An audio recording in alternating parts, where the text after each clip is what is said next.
Good morning and a very warm welcome to everyone here. We're coming back from the MCA T20 Championship, coming to you live from the scenic Biomass Oval, where despite some rain earlier on, we're all still set for a full game of cricket. And that is why we have to give some credit to the ground staff. We've done a phenomenal job getting things ready just to be back right on time. So, in the first fixture today, it is Johor taking on Malacca in what promises to be an exciting clash. Johor is led by the very stylish Shadat Ramli, who are riding a very high tide after a thumping victory of 176 runs over Kelantan, a statement performance that has surely caught everyone's attention. On the other hand, Malacca, under the leadership of Muhammad Hanif bin Ahmed, are coming in with full confidence as well following their victory against Pahang.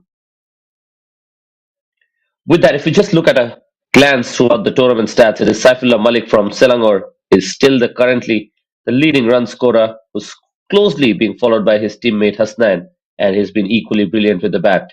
And it is Selangor's Prashant who sits right on top of the wicket takers list so far as well. So with that, I'm Abra Hussain. I'll be taking you throughout the action today. And right now we're gearing up for a thrilling contest between Johor and Malacca. So with that being said, let us head down to the middle as it's time for the toss.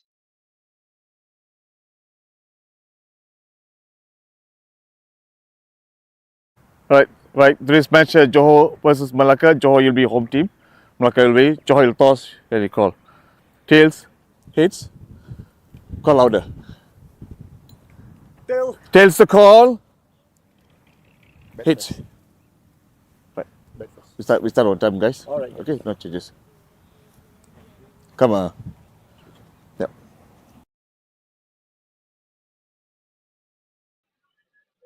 All right, then we're back from the middle and we have news here. It is Johor who have won the toss and they have elected to bat first. A small call considering the overhead conditions, and it has started to clear up nicely. But to talk about clearing up, let's look at the points table here. It is Selangor from Group A who's absolutely been trailblazing here. They've won 3 out of 3 and are absolutely leading the points table, followed by that team, Malacca, who have won 2 out of 2, so undefeated still. And if they win here, they have a chance to go top of the table as well. And on third is Johor, who are trying to leave that impression continuing. They've lost one, that is why they're third on that points table, followed by Pahang and Kelantan, who are yet to open their accounts. Group B, Perak is leading. They have won 3 out of 3, just followed by Penang and Kuala Lumpur, who have won one each, and then Putrajaya, who have also won one, but it's that net run rate that have to keep some eye on. And in the end, there is Sarawak as well, who are yet to open their accounts in terms of points. So with that, we were talking about the toss just earlier. It is Johor who have won it. And if you look at that batting card, it is power packed, absolutely dominating with some big names. Ahmed Zubaidi will come to open the innings alongside Gulraiz. And then there is Samsul Ikmal, Mohammad Amir, the ever so competent Hassan Masood, Sazul Izzat, Samiul Khan, Mohammad Shahadat Ramle, as well as Mohammad Fairuz Zulamri and Mohammad Fitri. So it's a very strong batting as well as a bowling lineup. There are some good spinners in the rank as well, and they can really do the damage. It's been a very interesting call, especially because just moments ago we've seen that the clouds were starting to clear up nicely, and now we have a pitch that is ready for some contest. It might offer just a touch of early movement, and when we look at the Malacca lineup here, Mohammad Arifur, followed by Juventran, alongside the ever experienced Saleh Sadman. And we can see that the players are already lining up in the middle. It's going to be quite an interesting game because it is the batters who are very explosive in their lineup alongside the form that they're riding. They have already placed a mammoth total in their previous games, so they know how to score here. And I think they're just depending on it because after winning the toss, they really do not have any hesitation to just decide to have a bat first. So just with any moisture around, chasing in this pitch can be just a little bit of tricky in the later parts of the day. So Johor opting to set a tone early, I think that will be what has determined that decision. So a confident and positive approach from Shadat Ramli and his men. So with that, we're having the first ball of this game ready, and here it is delivered It's a good start. And once again, we can see that the pitch is offering just that little bit of extra bounce with that new ball. So I'm Abraham Hussain to start things off here. And alongside me, I'm going to have John. So good morning, John.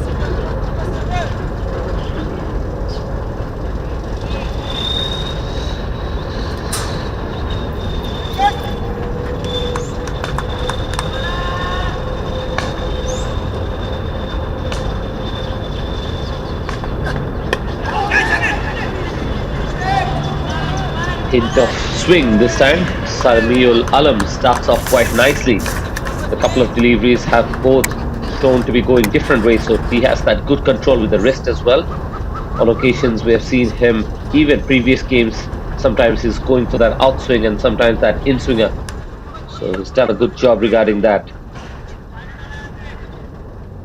As long as he pitches the ball in the right areas, I think he's expected to do some early damage, and that's why the captain is always trusting someone like Samiul Alam. So with that, I welcome John up here at the Combox. Good morning, John. How do you think this match is going to progress today? Well, definitely. Thank you, Abrar. So it's been glad and happy to be part of this broadcasting, and it's going to be a fantastic match as we head into this game number 13 of this MCA Interstate T20 Championship. It's a top of the table almost. So between these two informed sides, we know like what literally happened in this like past two games for Johor and Malacca. So this match, Johor won the toss and they were elected to bat. Up in the air, high chance for the fielder. He almost ran towards the ball, and it should be a superb call from the striker to go for that single immediately. And yes, of course, this is an important match for both the sides to stay alive in the points table. But behind the numbers, this picture represents something bigger. The steady growth of Malaysian cricket and also for the growing competitiveness at the domestic level. So it's up to you right now. Like I will be popping up your question. It's a big morning for you, and we are doing commentary for this match. What do you want to tell about this? I think firstly we have to talk about this bowling lineup, and look at that shot already. Johor is coming out with some kind of intention, but this is going to be asking for some catching. But that wasn't to be. It was an attempt, a hopeful attempt really. He made the grounds, but on that occasion it was just away from him. So Malacca earlier on in this game is already in with a chance, and this could have been a big moment because Gulraiz and Ahmed Zubair, they are both trailblazers in how they go about their cricket. And if Samiul Alam was able to produce a wicket here, then it would have been really something that Malacca would be very happy with. Wasn't to be, but we can already see that both these sides are quite competitive against each other still early on. Samiul Alam is someone who can pick some early wickets for your side. He's a brilliant bowler. And in the last match also, we have seen this talent, this champion taking wickets for his side. He's the strongest contender, and that comes a white signal straight away from the straight umpire. So this seems to be like a clash of titles. Johor's fire power versus Malacca's discipline. So into this match on the back of a huge win over Kelantan. And we have seen this like past games, what happened with Malacca also, where they have a posted of 255 for 7. Johor, they're showcasing they have the big batting firepower. So still more number of batters yet to come in their pipeline. A slip in place. Just a gentle stroke from the batter. It is going to be very important for the bowlers, that is why I'm mentioning, because this is a very dangerous partnership, especially if you look at someone like Ahmed Zubair, who's in such good form, alongside Gulraiz. If they are able to just see off that power play, we know how much of a damage these two can do. That is why I think, especially from someone like Samiul Alam, it's going to be very impactful if he's able to pick up a wicket here. And if I'm a bowler, I'm looking to make an impact early on, especially in this format. So as you can see that he's struggling for a little bit of line, but in terms of that bounce of this pitch, it's already on offer. So for the fast bowlers, I think it's going to be that classic combination of hitting that hard length and get the ball just seam up or maybe produce that extra bit of swing, especially given that he has that new ball in his hand. So perhaps my opinion will be just to stick outside that off stump and make the batter somehow play at it. And he can then bring in that slip miller like you mentioned before. He needs to set him up quickly because like we mentioned as well, if Gulraiz is able to get going, it will be very dangerous. Just when I mentioned it, that is thrashed along the offside, just over the top of the infield. And even though it's a wet outfield, we can see how strongly competitive this player is, and he's taking some chance early on. What a start this is for Johor. And after the completion of the first over, they're already up and going.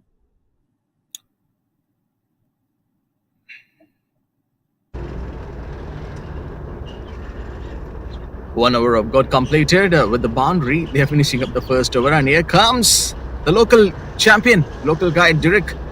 It seems to be. So he has the new ball right now. Jersey number 20, Derek. So Johor's batting is always a well-oiled machine, has emerged one of the most reliable and explosive in this Malaysia T20 Interstate tournament. They are the first team to register that more than of 250 plus score, and they have won that game. So, but also intimated the opponent right from the toss. The depth and also the balance in the batting order is so evident. Each player knows their role, whether it's giving the team a fiery start, anchoring through the middle overs. So the first 6 overs inside the power play is going to be a real crucial one. As you have mentioned, Gulraiz and Ahmed Zubaidi, they've got a good start, and we have seen a boundary in the very last ball of the first over. Here comes Derek Michael. Oh, starting over the wide.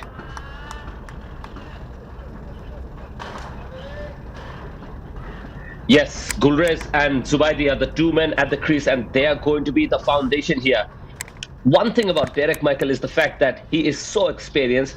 He needs to be the man who needs to step up to the occasion, because Malacca will be relying a lot on that opening combination. And just like that, it was in the air. Would you believe it? He has dropped it. It was an absolute sitter. I think it is the early nerves. Derek Michael was in with a chance, producing that chance of the very first legal delivery. And John, that has been put down. How do you take this? Not for the very first time, it seems, since the match has started a few minutes back ago. In the first over also, we have seen almost a chance has been given, and here comes a boundary. I guess, no. The fielder was there, but in front of my eyes, like what I was just wondering, whether the ball might be touching the boundary ropes or not. The fielder says, okay, I am still in that race. So in a game where every run counts, the fielding lapses can shift momentum in a flash. So this is the thing which is happening with Malacca. Is learning this is the hard way. Good delivery. Really a good delivery from Derek Michael. This one went too close. And dot balls like this needed for Malacca. And they're looking for some early breakthroughs. Oh yes, you can't allow so much of opportunities to someone like Ahmed Zubaidi, and he's definitely going to be someone who can rub salt to the wound. And Zubaidi, as you can see, even though just a while ago he was dropped, you can see that he's not changing in his style of play. He's still attacking the cricket, and now he's not looking like he's threatened by someone like Derek Michael. If the ball is in his area, he's definitely go after it. So moments like this can swing the match, and Derek was just trying to pick up a wicket early on. So far it wasn't to be, but on that occasion, excellent use of the wrist, flicked away on the leg side, mid-wicket, no one is there, so easy boundary. But once again, it is that man, Ahmed Zubaidi, who is charging at someone like Derek Michael. And if this is the way that Johor is about to continue their cricket, then I think we are going to be looking at yet another very big total. What a good-looking shot that is from the trailblazing Ahmed Zubaidi. Ahmed Zubaidi is looking at a good flow. Getting that boundary, a nice flick of the wrist, and there is a long chase for the fielder, stop towards the ball. So with clean strokes and aggressive intent, they are peppering the boundary ropes with remarkable ease. I guess this over has been successfully got completed by Derek Michael. 2 overs have got completed, 19 runs on the board without losing any wicket. Johor.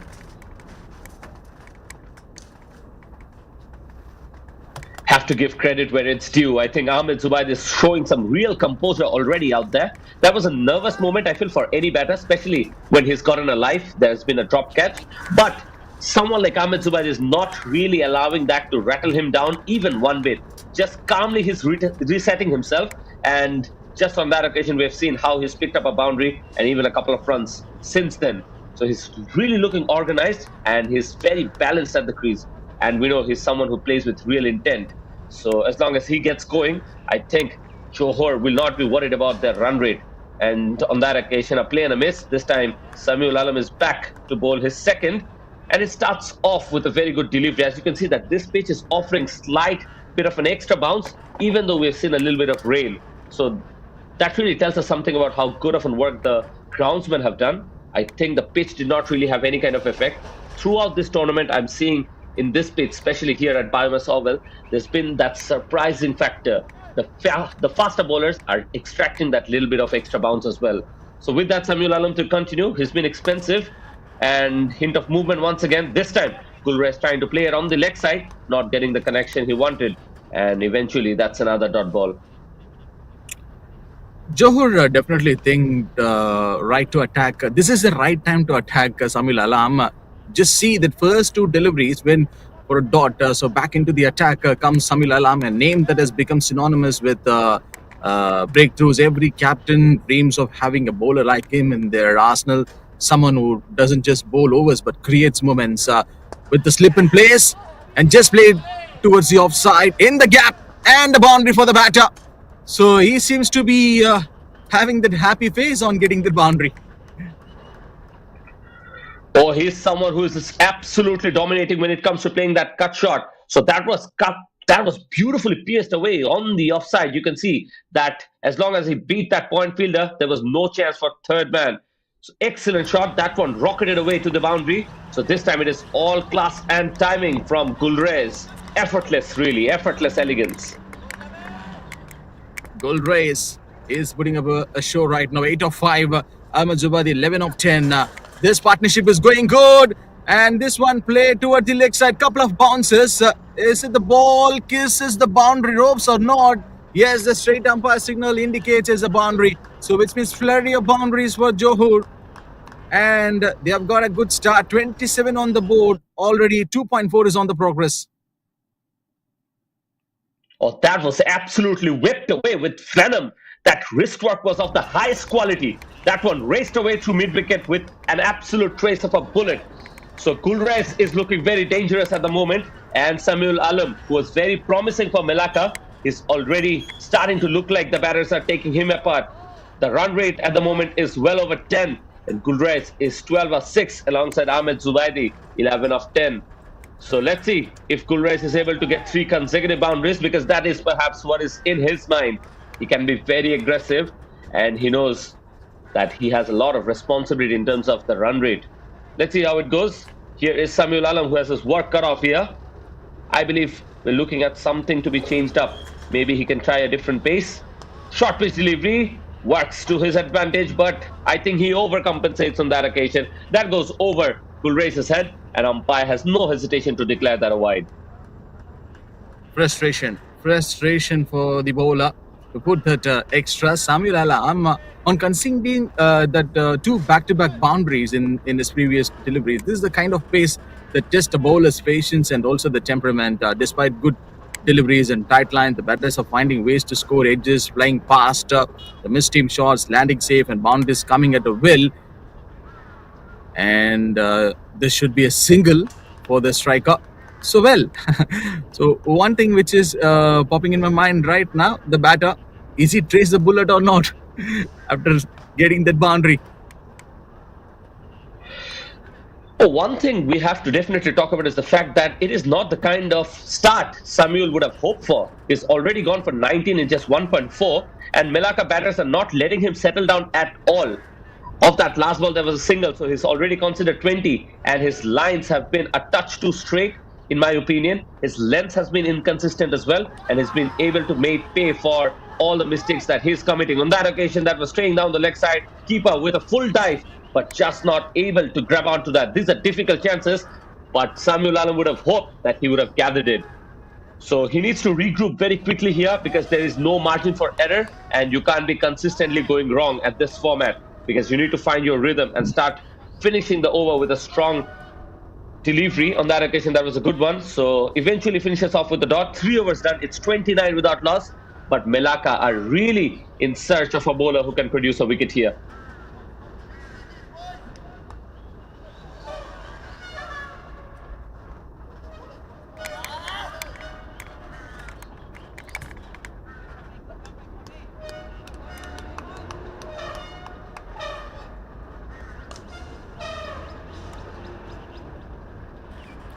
3 overs have got completed. Johor 29 on the board without losing any wicket. As of now, everything is going good for Johor. Derek Michael says that, okay, I will just continue my over and also my spell. Cricket in Malaysia may not grab the global spotlight just yet, but the nation is quietly and steadily building a strong foundation. So here is a best example.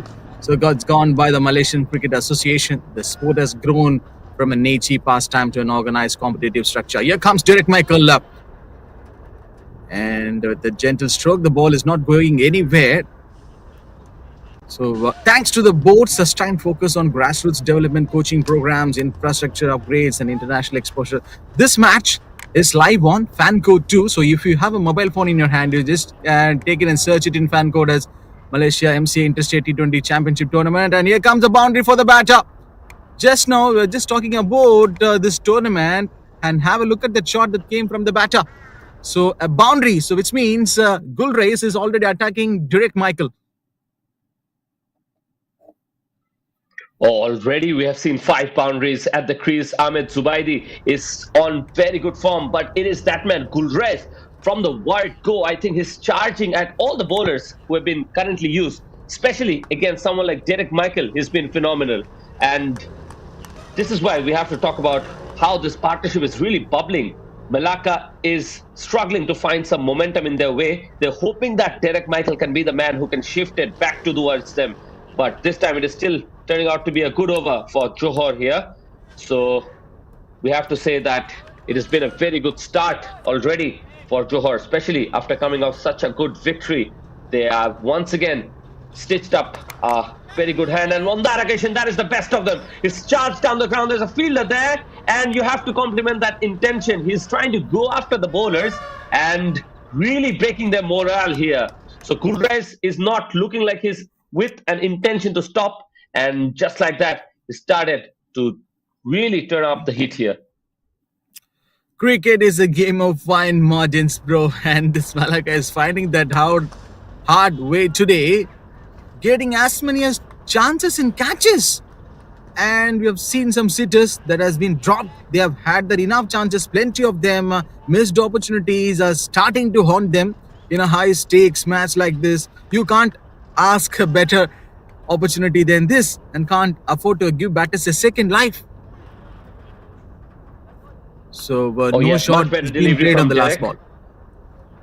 Yeah, much better delivery from Derek. It was a change of pace. And let's be honest, like you mentioned, the bowlers can only do so much. If Johor wants to pull this back, the fielding really has to step up. There is no room for fumbles like we have seen before. That catch should have been taken, and if that was to be, then we could already have seen that the first wicket would have fallen. So this is T20 cricket, and every single run matters. And you give these batters, the likes of Ahmed Zubaidi and Gulraiz, any kind of momentum, they're surely to do some damage. So it's intensity, urgency, as well as commitment. All these things are required to really just tighten things up. And talk about tightening it, I think we're seeing the introduction of spin for the first time today. The 2 fast bowlers has been slightly expensive. Samiul Alam Bathon gone for 20 runs in his 2 overs alongside Derek Michael, who promised a lot of hope, but his 2 overs have gone for 16. 4 overs completed, it's 36 without loss. So right now, it's not just about the bowling plans. It's going to be about saving some runs, and they'll be surely in requirement of creating some magical moments in their fielding. So let's see how it goes. Mohammad Sufyan is introduced into the attack, and he's up against Gulraiz, who's looked very, very threatening already. 4 overs have got completed. It's 36 on the board, and here comes Mohammad Sufyan for the very first time in this match. So he has the ball, and last match we know what he did against Bahang. 4 overs. And he went for 1 maiden, and that 2 crucial wickets literally changed the entire course of that match. So during the middle overs, so spin is always going to be an important factor, and it plays a vital role. The captain looking to break this steady partnership. That is the reason why they've given the ball to him with some clever flight and turn. Obviously, there should be a progress for Malacca. Still, they are trying to find the way. No slip. And here comes a big shot from this batter. Is it clears the distance or not? Fell short, couple of bounces, and finally it clears the boundary ropes. Oh, Gulraiz is really starting to find his rhythm here. He's already moved on to 24 of just 14, and that's lock sweep. Absolutely gorgeously played. That was required. But if it is in his zone, he's really going to go after it. That's been the message from the very start. And on that occasion as well, we have seen some great balance and composure in that shot. He's a man full of confidence at the moment. He's punishing on anything loose. But the factor has been he's playing them with absolute authority as well. He's picked his moment and he's picked out the right deliveries for the shots as well. So he's often given Johor the starts, but today, can it be the day where Gulraiz goes on to score big? That will be the question that I have in my mind. So far, all the shots that he has played has raced away to the boundary, and he's demonstrated his ability to find the gap to perfection as well. So Mohammad Sufyan has been introduced and has been greeted with the boundary already. His partner here is Ahmed Zubaidi, who this time goes after himself, and the result is not similar. It is Saleh Sadman at the deep who picks it up and sends it back to the fielder. Good effort. It is Ahmed Zubaidi who doesn't pick up the gap in the field, but you can see that they're really trying to capitalize on the power play here. The thinking was literally great from Malacca's side. To be very honest, going for an important spinner, the best choice of bowler which they have in their pipeline, Mohammad Sufyan.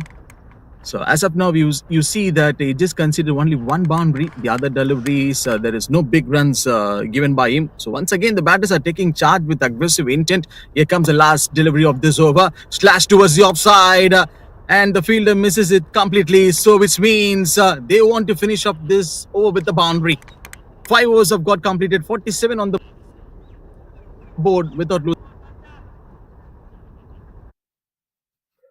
Oh yes, the score is now really ticking along nicely. As you can see that they've been so good on the offside as well as the leg side. So as long as they have gotten any kind of width, both these batters have really capitalized. So Johor has gone so well. And at the moment, Malacca are still searching for that one bowler who can pick up a wicket. For a moment, I thought they might be looking at someone else, maybe a change at the other end as well, especially because we've seen the introduction of spin from one side. So I'm really seeing some very talented names in the bowling card of Malacca as well. So it's really interesting that they're continuing with bowlers who've been slightly expensive. So they're following a very strategic and predetermined bowling attack. They have the likes of their captain as well as someone like Saleh Sadman into the attack. So really they can consider that, because as of now you can see that Gulraiz is really taking a liking of someone like Derek Michael. Pitched in short and he was ready. In a flash, he brings out that pull shot almost like a sword. He cuts it away, and that pull shot is all that was required to take it down the ground for a boundary. You can see how dominating that shot is. We know that pull is one ball where the ball goes usually towards the leg side, but he plays that so early that he's able to connect it down the ground for a boundary here. Excellent shot in terms of domination, and a first ball boundary always pushes the batting side in a very comfortable position. We have to see how this over is going to conclude, because already pressure will mount on Derek Michael here. Here comes next. And with that boundary, 50 runs on the board for Johor. So we just also want to mention this to all the spectators and listeners who are watching and listening this match. In any format of a game, a strong foundation from the top order batting unit is key to building a competitive or even the match winning total. And you see that Derek Michael is one of the experienced campaigner in this side, and the batters, they don't have any fear, it seems, and should be a chance for the catch. Someone is going underneath for the ball, but the ball says finally it wins the race. 2 fielders were there, so Derek Michael, bad luck. Gulraiz moving on to 34 on facing 19 deliveries. Absolutely sensational. Gulraiz has just unleashed yet another beautiful looking shot, and he's looking so fearless, and at the same time it's been flawless striking, and whenever he's gone the aerial route, he's picked up boundaries on more occasion than not. So he's really a man on a mission at the moment, and you can see that he's not holding back. Every time the ball is being pitched up to him, he's looking to free his arms, and he's on absolute fire, especially against Derek Michael right now. So you can feel that the momentum is swinging with Johor here. And right now, Derek has his work cut off here. He has 2 more deliveries remaining. He gets a chance to bowl to Ahmed Zubaidi here. And surprisingly, Ahmed Zubaidi has been the quieter of the 2 batters. Just like that, he plays one down the ground, straight to the throats of long off. And Derek Michael is the man who has the last laugh, even though it is the partner of Gulraiz who has to walk back to the pavilion. But this is still a very big wicket. Ahmed Zubaidi is also a very big striker. And now he has gone back to the pavilion, scoring 16 of 15 deliveries. So eventually, it is Malacca who picks up a wicket in the power play, and Johor has finally lost their first wicket. Hopefully, I think so. Gulraiz might be a little bit happy right now that he is still safe and the non-striker lost his wicket.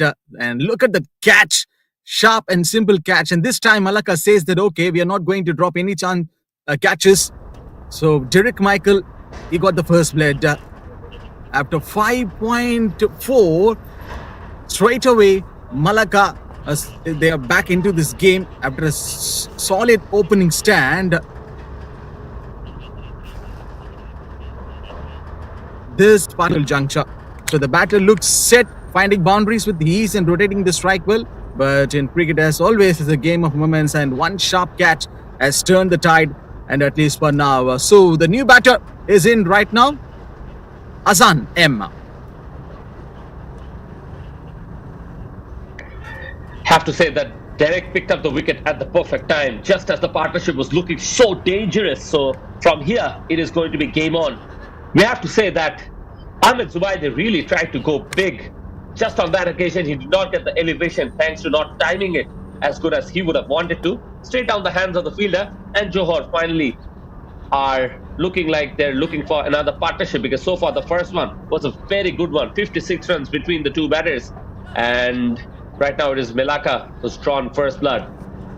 So we have one more delivery remaining in this power play, and it is that man Hassan Masood who is on strike here. Hassan Masood is on spectacular form. He's been very good with the bat in hand, and he is also among the tournament highest run scorer. He's scored 84, his highest in this tournament already, and that was such a good innings in that previous game as well. So once Hassan Masood is set, we know how damaging he can be as well. In this tournament, his batting is factored well above 160. So he's a man who can also be a very good replacement for someone like Ahmed Zubaidi. This is going to be a left and right hand combination here, and that will work in the favor of Johor as well. With that, Derek Michael has to find his line as well, because he's bowling to a left-hander now. Starts off with the wide. So this last ball of the power play is to continue for one more delivery, because we're yet to find that legal one. So here is Derek Michael coming in. Hassan Masood is on strike, yet to get off the mark. Poor delivery down the leg side. That is going to be asking for the keeper to do some extra work. On that occasion, he was not able to stop it. So with that wide, Hassan Masood will go off strike, and it will be Gulraiz will be in with an option to just go after the bowler one more time in this power play. I think Gulraiz is not going to hold back if the ball is in his area. Even though Johor has lost a wicket, he's still going to go after it. Let's see how it goes. Yep, very well said. In a T20 game like this, extras can quietly tilt in the balance. These are the runs gifted by the bowling side, with the batter earning them, and they often go unnoticed until they hurt the team in the final tally. So Derek Michael finishing off this over with the dot ball after getting that breakthrough. So 6 overs have got completed, so which means that will be the end of this power play. 59 runs on the board for the loss of one wicket right now. So what will be the question will be popping in Malacca's mind? Like they have to avoid this run flow, and they need some early wickets. So that may be the possible option that would be running in their mind, like wicket taking mindset, getting the tight bowling lines and sharp fielding and catching. There are some enough chances has been given by the Johor. So Malacca fielders wasn't been so great, and finally that sharp and simple catch has been taken by that fielder. So what would be the energy and the body language of Malacca right now? So it's must stay up. They need to show up energy, even if the runs are flowing. They have got that positive body language, can unsettle the battles and lift the team morale. So here comes Sufyan, I guess.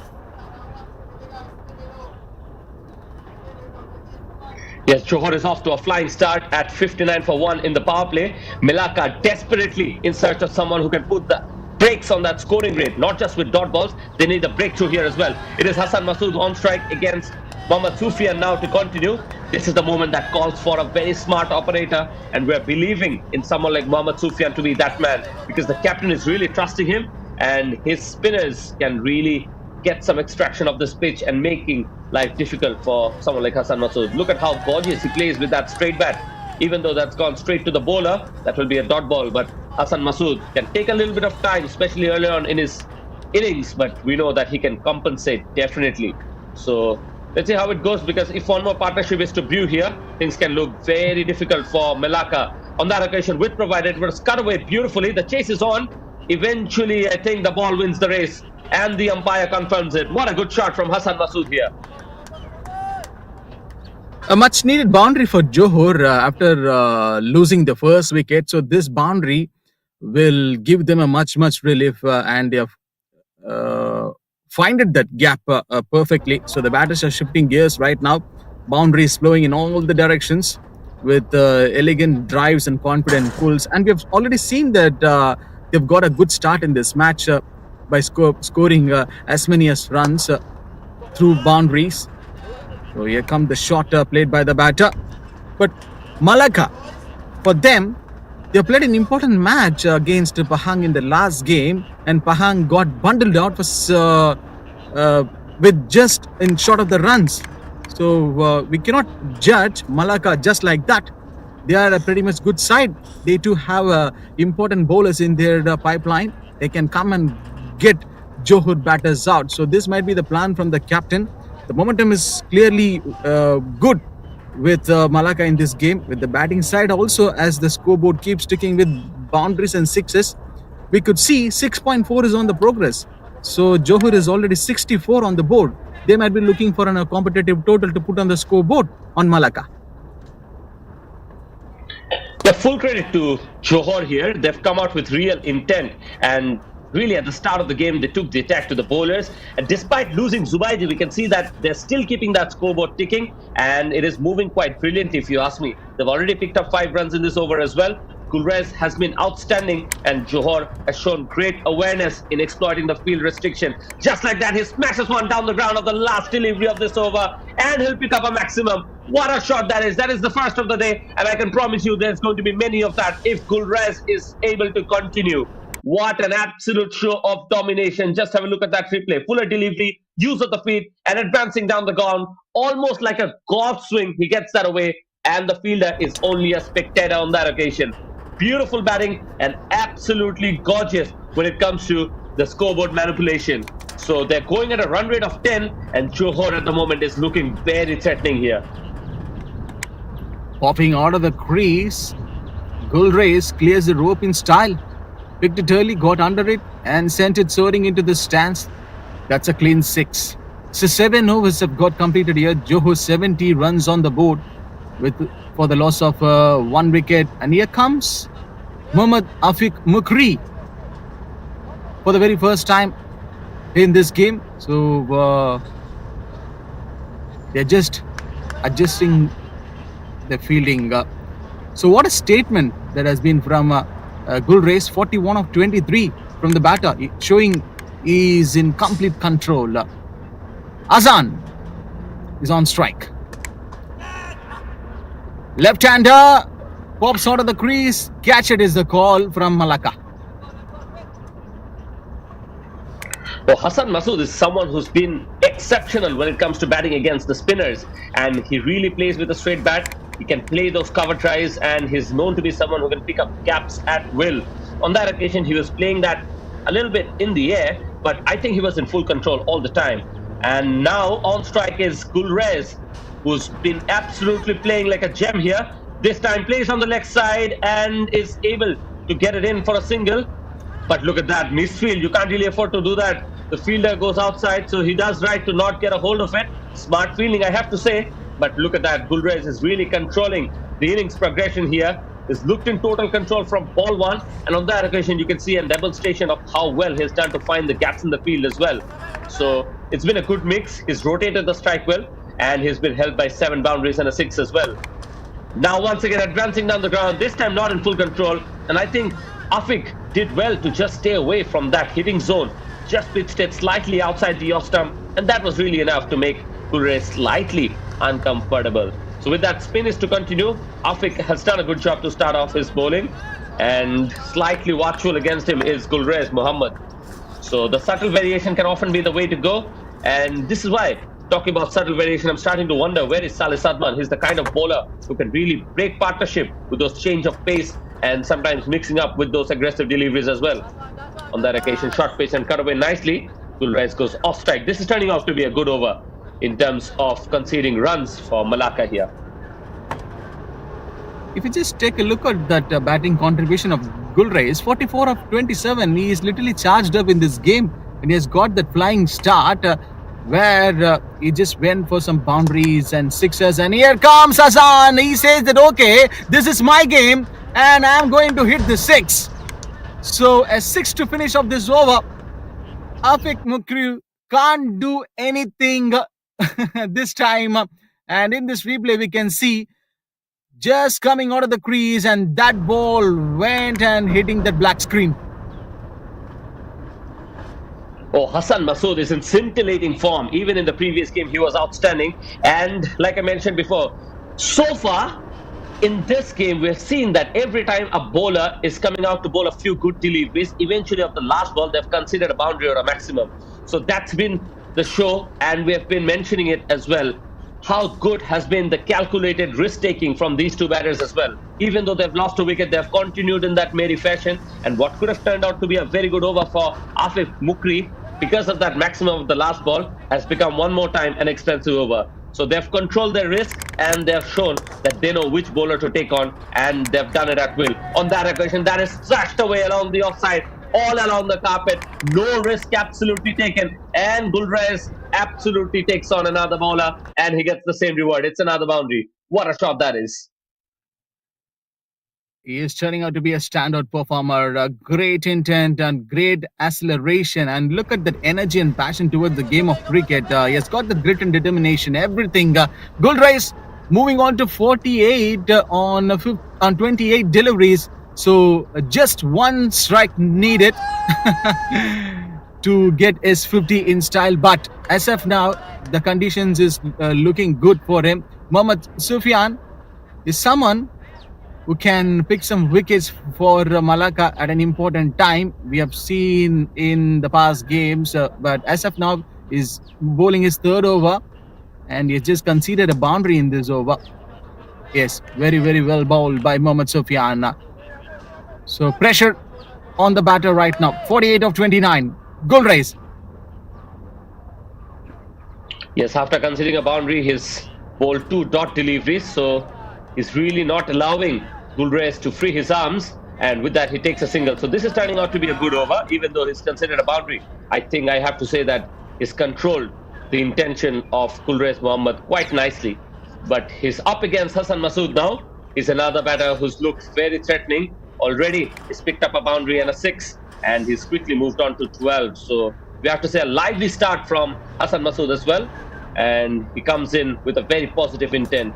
With that, let's see if he takes the aerial route one more time. Not really. Excellent delivery to continue. This is turning out to be the over that Malacca were looking for. And today, Mohammad Sufyan is really stepping up here. He's conceded 27, and this is going to be the last ball. Can he finish nicely?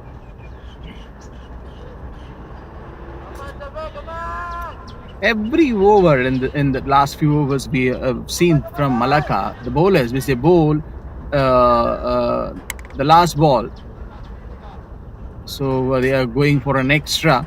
So here comes the last delivery for Mohammad Sufyan, and there comes a loud shout, that big call from the fielders of Malacca. So finishing off this over in good style, and 9 overs have got completed.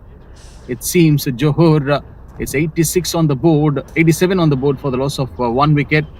Coming back to the point which I was talking before in this modern cricket, the presence of a right-left batting combination. So this is the thing which is happening right now in front of our eyes. It's more than just a coincidence. It's a tactical weapon right now. Batters rotating strike, changing ends, and constantly switching the angle, and creates the disruption in a bowler's rhythm and fielding placements. Right-left combination is a problem for Malacca. They are again going with Derek Michael. They want to finish up for Derek Michael inside this first 10 overs. But what would be the thinking from the captain? Why they want to finish Derek Michael inside the first 10 overs. I think they're looking for a breakthrough here, especially because Derek Michael is someone who promises a lot of experience, and he's someone who's also created a few chances. He's the one who's picked up the wicket as well. So I believe it is the right call, especially given the thing that Johor has 9 wickets in their ranks still. So as long as they don't pick up wickets, Malacca can never be in control of this game. And they're believing in someone like Derek Michael to really step up, as he's done that before as well.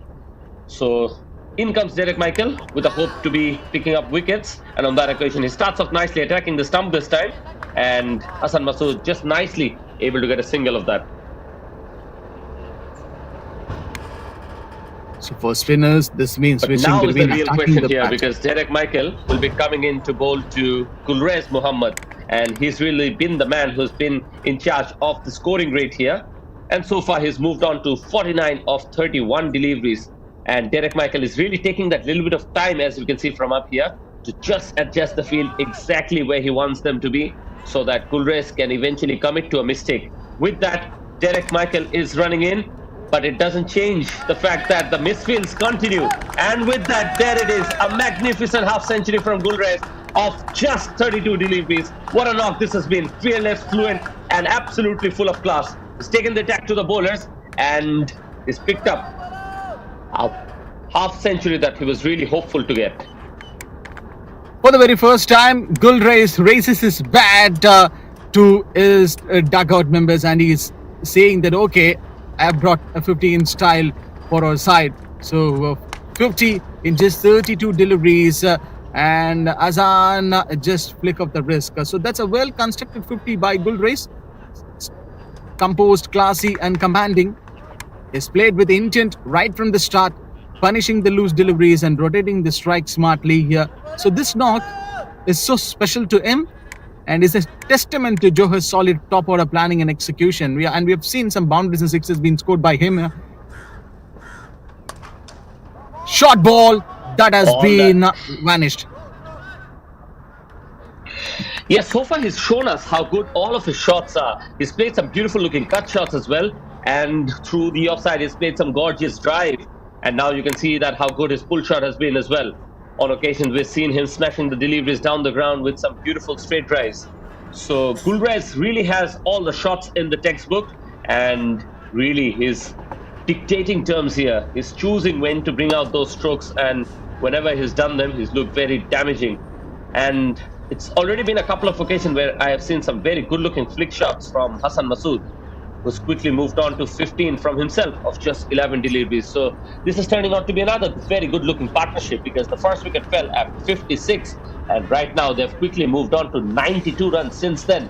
It's a very strong batting lineup, and lots of others are waiting up the rank as well. A slower delivery this time, picked up nicely. He was as if ready for that, almost on a platter. That was delivered, and Gulraiz Muhammad obliges, smashes it for yet another maximum. What could have been another good over has been very expensive because of that last ball one more time. We've seen that before, haven't we? 10 overs done. We're at the halfway stage. It's 98 with a loss of 1. And Johor is really delivering. After winning the toss, they had decided on exactly this, and they're off and running. With that, we are announcing drinks break here, and we'll be back with live action shortly. So stay with us. Thank you very much.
10 overs have got completed. It's 98 on the board for the loss of 1 wicket. Johor, Mohammad Sufyan went for 28 in his 3 overs. So right now, Johor's top order is doing exactly what a team needs in a long tournament, building their partnerships and setting a platform. They aren't just swinging blindly. There is a methods in their approach. The openers have weathered the early overs, rotated the strike smartly, and capitalized on anything loose.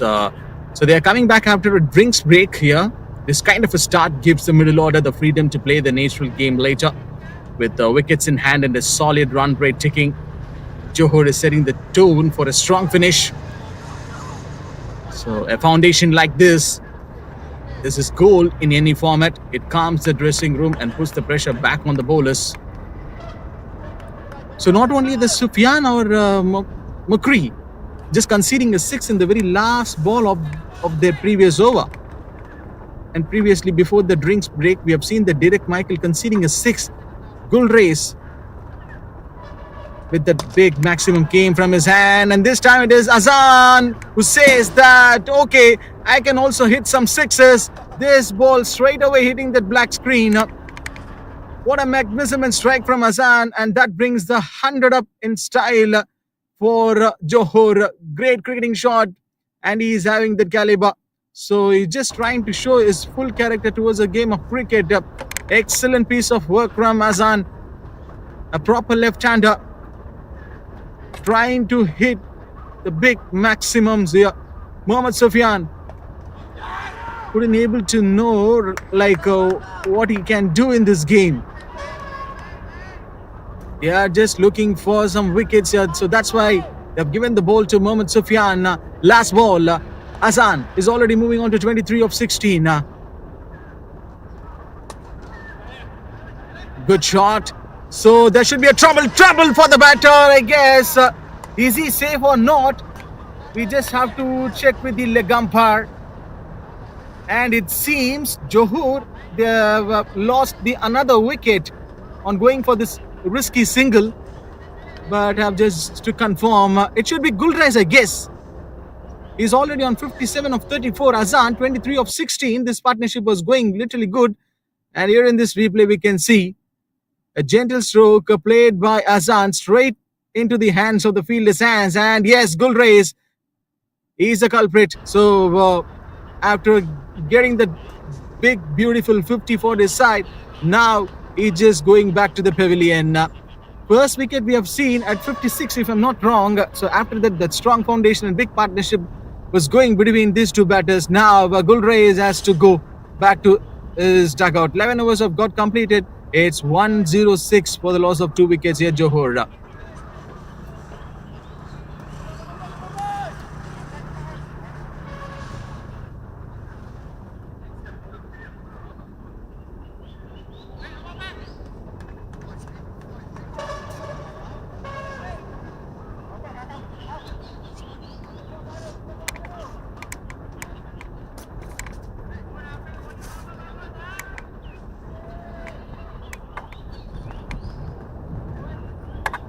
New batter in, Mohammad Shahadat. Steps out of the crease, Azan. Easy clears the ropes or not, and another 6. And this time, it came from the same batter who went for the 6 in the previous over, but this time it is not the same bowler. Have a look at that strong allegation. Big shot came from Azan. He is moving on to 29 of 18. Right time for us to witness the 6s coming from Johor's batting lineup. But Johor's intent is crystal and clear. Keeping the pressure on, keeping the boundaries flowing. Malacca's bowlers need to regroup quickly or this could get out of hands first. What a shot that has been from Azan. So he says that, okay, if my co-partner is not at the crease right now, Gulraiz, and he is saying that I will give the same amount of energy to my new batter, Mohammad Shahadat. And we have seen this champion, this contender getting the runs for his side in this last few games. and he can hit some boundaries and sixes. Loud appeal from the fielding department of Malacca. Mohammad Afiq Makri conceding a 6 in the very first ball of this over. So pressure on the bowler right now.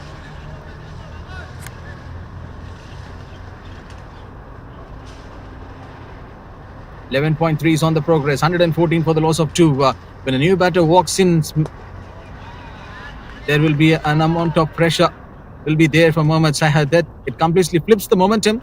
The bowler's margin for error shrinks.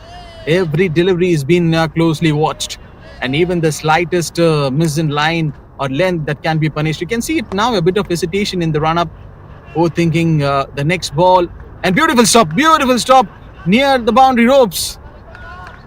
So this runs has to be stopped by Malacca. Planning was great, execution is super right from them, and they're literally trying to do it. But what's going wrong with Malacca? Sitters and chances has been given by Johor in the beginning of this match, and we came to see that partnership has been broken by Malacca. So you can see it now, a bit of hesitation in the run-up. Cholos have got completed his 116 runs on the board for the loss of 2 wicket Johor.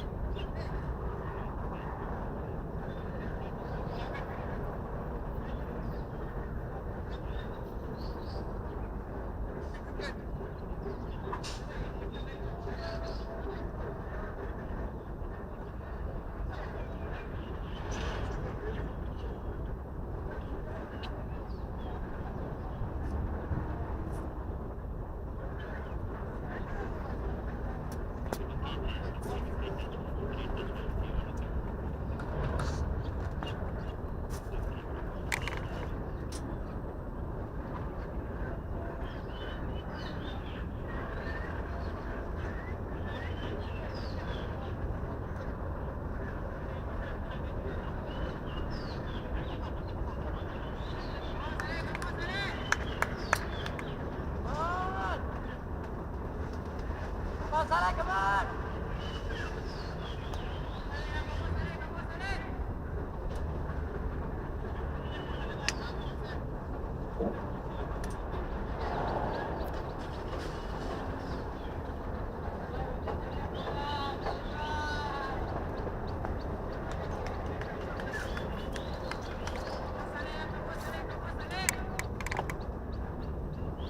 12 overs have got completed. It's 116 on the board for the loss of 2 wickets. Yeah, that one was too close for the wicket keeper. And Salek is the bowler. Been introduced.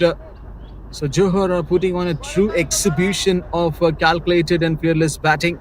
116 runs on the board.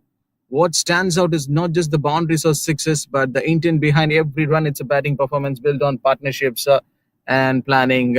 Oh, that went almost too close into the stumps, and the batter has to be very, very careful. So each bat that walks in seems to have the clarity in their role. So whether it's rotating the strike or targeting the specific bowlers or knowing when to accelerate, Johor's batters are ticking all the boxes. Bowls offside. Salek went for a wide. So their approach isn't reckless, it's methodological. They're laying a solid foundation and platform, ensuring wickets in hand. And we are almost moving on to the death overs, a strategy every T20 side aspires to. This is how the good totals are built, not just by big hits, but by strong partnerships. Trying to score as many as France Hassan. 32 of 22, this proper left-hander.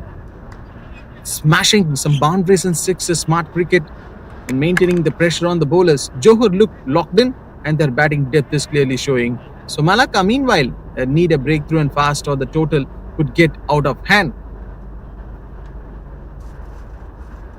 There is a change in their fielding.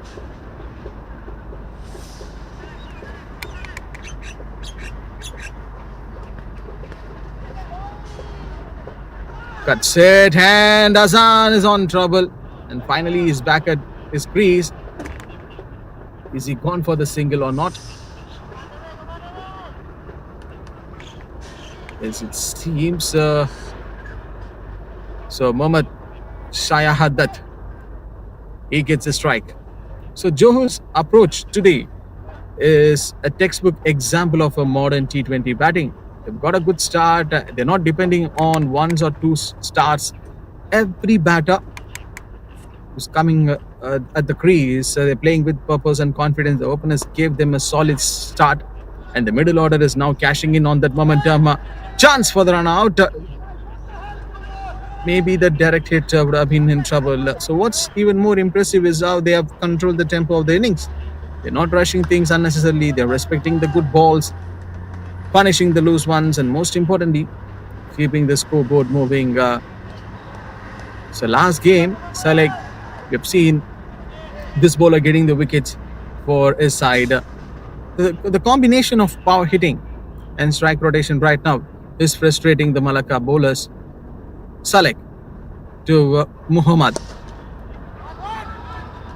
Played at the gap, and yes, it is. It's a boundary. So no sort of great thinking has to be weighed here from the straight umpire indication, which means a boundary that has been scored by Mohammad Sayahadat. So who just can't seem to find sustained pressure. So this kind of batting reflects the teams that well coached and mentally prepared. They seem to have done their homework, went with the right preparations, targeting some certain bowlers and playing accordingly to the fielding placements. One good partnership is going to be a key for Johor here. So earlier we have seen the partnerships played an important role in this match, and Johor's batters are valuing them. Every 30 or a 40 run stand is a building block, and the scoreboard is reflecting that. Good shot played by him, a couple of bounces, which means another boundary for Mohammad Sayahadat. What is he doing? Flurry of boundaries. So a boundary to finish off this over. 13 overs have got completed, and here comes a long run up from Salek, and this shot has been played with a lot of intent. As we approach the last final 7 overs, Johor is already moving on to 129 for the loss of 2 wickets.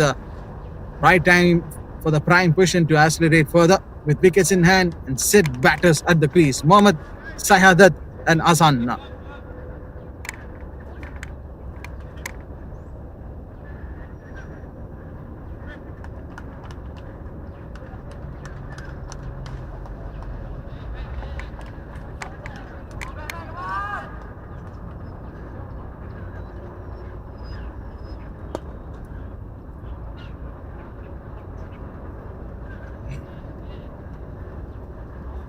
So a wicket here could still change things, but no mistake, Johor are dominating, and the batting depth and strategy are shining through beautifully today.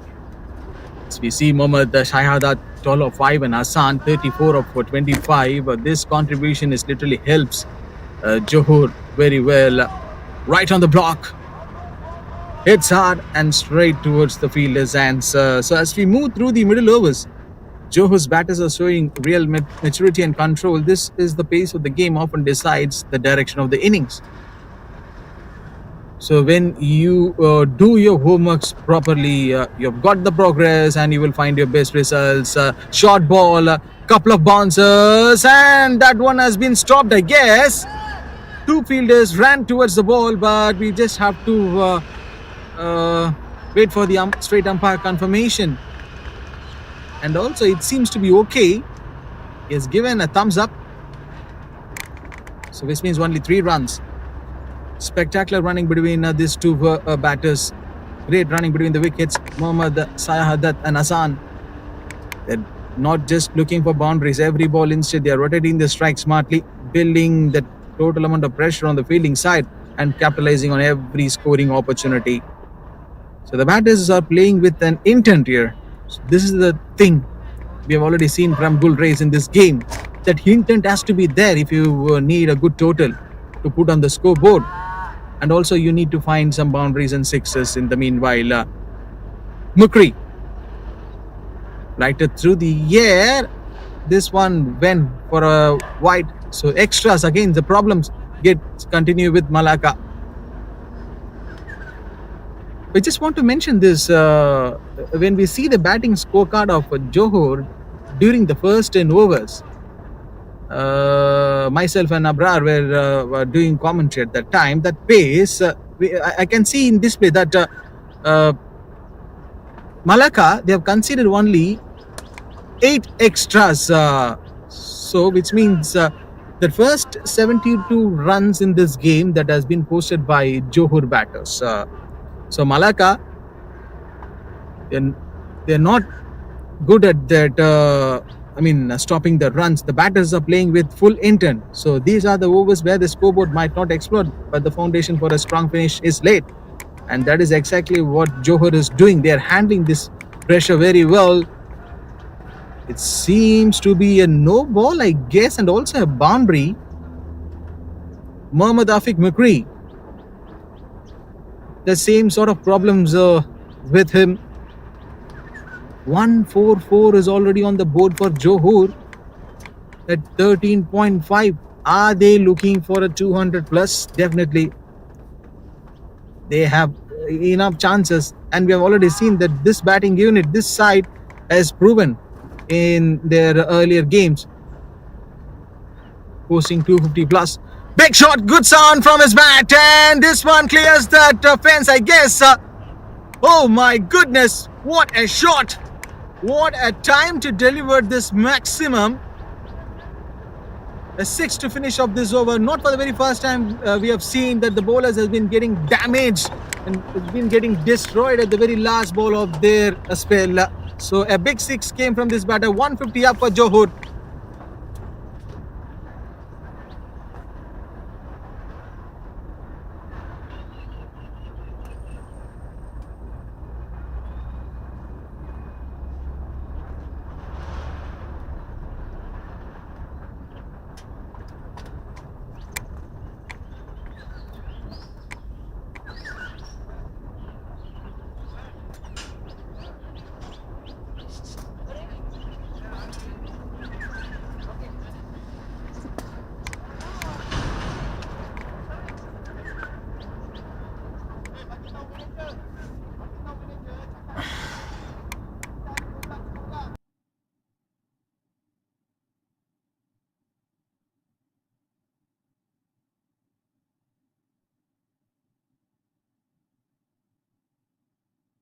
Coach minta bawa balik Samiul.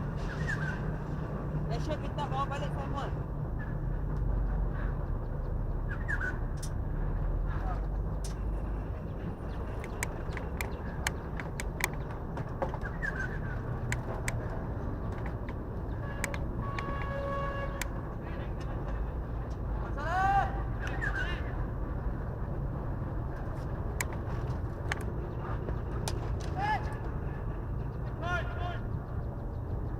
.150 is already on the board for Johor, and so whether it's nudging into gaps or finding twos or picking the right moments to go big, this is calculated and disciplined middle over batting at its best from Johor. And we just want to talk about that big 6 came from the batter in the last ball of the previous over. My goodness. This is absolutely brilliant from Johor. And they knows this is going to be an important overs for them to handle with some boundaries and sixes, and this one touching the boundary ropes. Decent stroke played by this batter, and he finds that gap. Wicketkeeper has no idea. He's got the chance to stop it, but the batter wins the race. Excellent placement.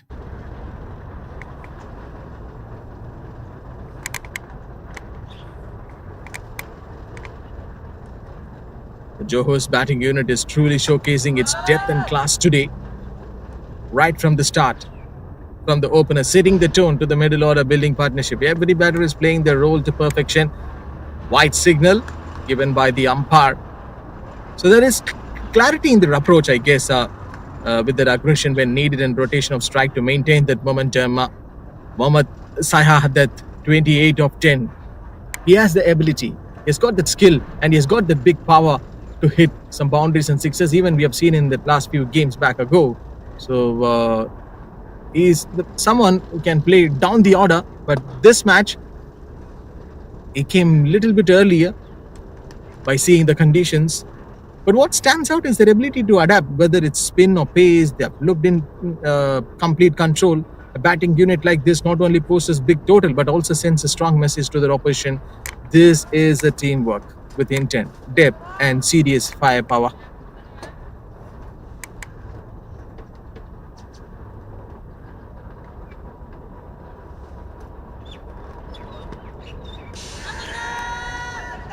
Outside is a call from Salek and also from the wicket keeper, and even the another fielder too. 3 fielders in one frame, asking with that big loud appeal. So the batters are turning out with the flurry of boundaries and sixes in the last few overs back ago. We have seen right time for the bowler to get these 2 batters out. So if Azan and Mohammad Sayadat is still at the crease for the next few overs, then it's going to be a big problem for Malacca. The confidence shown by the batters in clearing the ropes with ease proves how well they have accessed the pitch and conditions. And before this match gets started, we have seen a slight rain. It came, and after that, we came to see that the conditions look good to start of this play. 14.5, last ball of this over. Mohammad Sayadat is on strike. Are we going to witness a 6 or a boundary to finish of this over? Because that is a scenario happened in the previous overs of this match. Oh, he bowls a wide, so which means a long chase for the bowler to stop the ball near to the boundary ropes. Extras will put a big pressure for the bowler. So this kind of aggressive stroke play lifts the team and gives them a huge edge in the contest.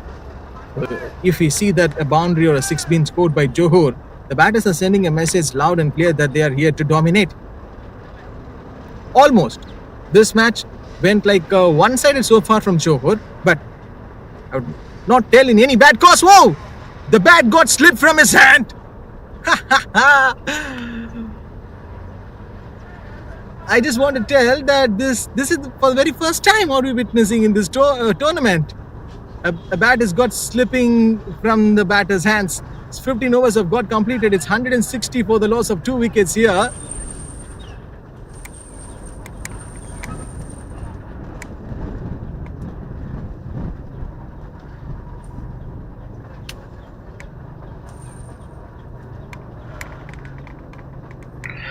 An interesting over from Saleh Sadman comes to completion. Johor now surge to 160 for 2. It's been an exhibition of absolutely dominating performance with the bat so far from the 2 batters, especially who are still out there at the crease, from Hassan Masood and Shahadat Ramli. It was all started off from Gulraiz Mohammad. Let's not forget about that. Gulraiz came out with all guns blazing, hit 8 gorgeous looking boundaries and 2 massive sixes as well. He scored 57, and right now it is Hassan Masood who's carrying the crease. He is scoring 40 of just 30 deliveries, and he's carrying from where he left off really from the previous game. Remember, he scored 80 odd runs in that one, and he's really trying to be at the top of that table in terms of the high scorer. With that, the introduction of the left arm spinner, and has been greeted with a shot downtown, and what a shot that is from Shahadat Ramli. Extremely well pierced in terms of bisecting the 2 fielders in the deep, and he has hit a boundary, and it started off exactly the way he would have wanted to. Just look at that dominating fashion. It never is going to be someone who misses out on some quick runs. Today he's playing with a strike rate of 275. Tells a lot about his confidence. He's the captain, and this is not just a cameo. This has turned out to be another fearless and clean striking demonstration from a man who's in absolutely gorgeous form. So this duo is really turning on some kind of heat here. And look at that, it's a slot sweep. That is absolutely staying hit. What a shot that is, this time on the leg side. It was a fuller delivery, and all Muhammad Hanif could do is just watch it go sail over that leg side. Brilliant start to the over from Shahadat Ramli, and they're now just trying to get a finish here.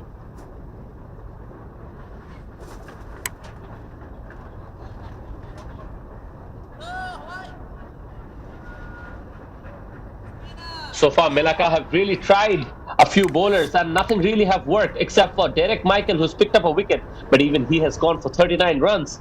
Most of the bowlers' economy are well over 10 and over, and so from here on, once again, it looks like Johor is on the charge, and maybe they'll be able to capitalize and pick up a big score. This time it's down the ground, it's straight one more time, it's straight as an arrow, full face of the bat, high elbow, and one more time it is rocketed down, and no one is going to stop that. We can see it is Shahzad Ramli who's quickly moved on to 43 at the moment, and he's been very damaging. He's putting in the final blows here. As you can see, that was a fuller delivery. He advanced just that one step down, and it was enough to pitch that ball full on the bat. And with that, this is turning out to be a very expensive over already. 15 off it in that first two deliveries. Here he has work cut off here, and it's a fuller delivery. Finally, some sense of relief for Muhammad Hanif. Shahzad Ramli is looking like he's on a mission here, and right now he's in no mood to just let any bowler pass by him. All of the bowlers have been very expensive in terms of their economy, as I mentioned before, but it's the extras as well that have started to haunt them. We've seen plenty of it today. 19 extras, 16 wides and 2 no balls. Tells a lot about the control, doesn't it? It's been the bowlers who are struggling to find any kind of rhythm, and so far the captain of Malacca is really not finding anyone who can step up to the occasion. So eventually he decided to bring himself into the attack, but look at what has happened. Once again, it's the similar sort of a story. He started off, it is 4 deliveries, gone for 16, and it is Hassan Masood hammering it down this time, tantalizingly close to the fielder at long on, and really, he did not have any time to flinch. It was all brute power, but whenever Hassan Masood plays, there is some sort of textbook elegance just sprinkling over, and on that occasion, you can see exact demonstration of it. Effortless timing, really, and just stand and deliver. Turning out to be another good partnership. The wicket fell quite early, and now once again these two batters are running away with this game here. This is going to be another chase, but similar result. 1 over. This has been for Johor. They picked up 24 off it, and right now they're in cruising control. From here on, this is already a big total.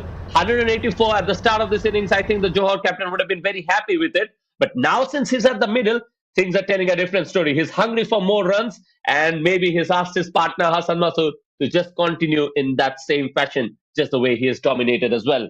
So this is going to be another powerful exhibition of a batting performance, and from here I think Malacca is going to feel that they have their work cut off. None of the bowlers are bowling at an economy under 9. The best among them today has been Mohammad Sufyan Shabir, who's gone for 36. So even he hasn't picked up a wicket, so that really tells us a lot. It is Samiul Alam who's brought back into the attack, a bowler who's contributed 20. So not many options that the captain can really go to, especially because the captain's over himself was gone for 24 runs. All Malacca need right now is some sort of calmness here, and maybe they'll be still hoping that they can get a wicket and somehow bring some composure back.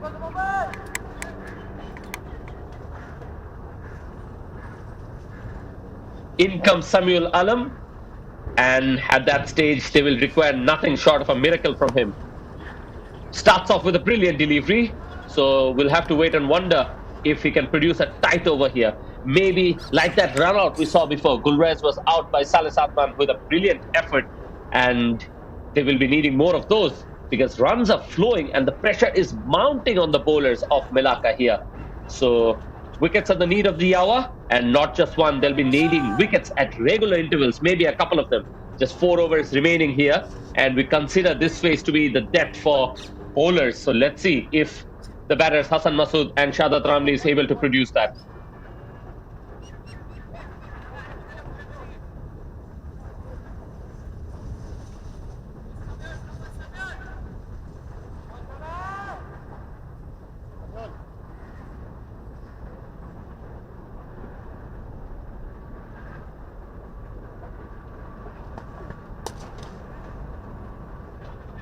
Watchful on that occasion, and you can see that Samiul Alam is pitching the ball on that hard length, and there's still that little bit of extra bounce as well to keep the batter honest.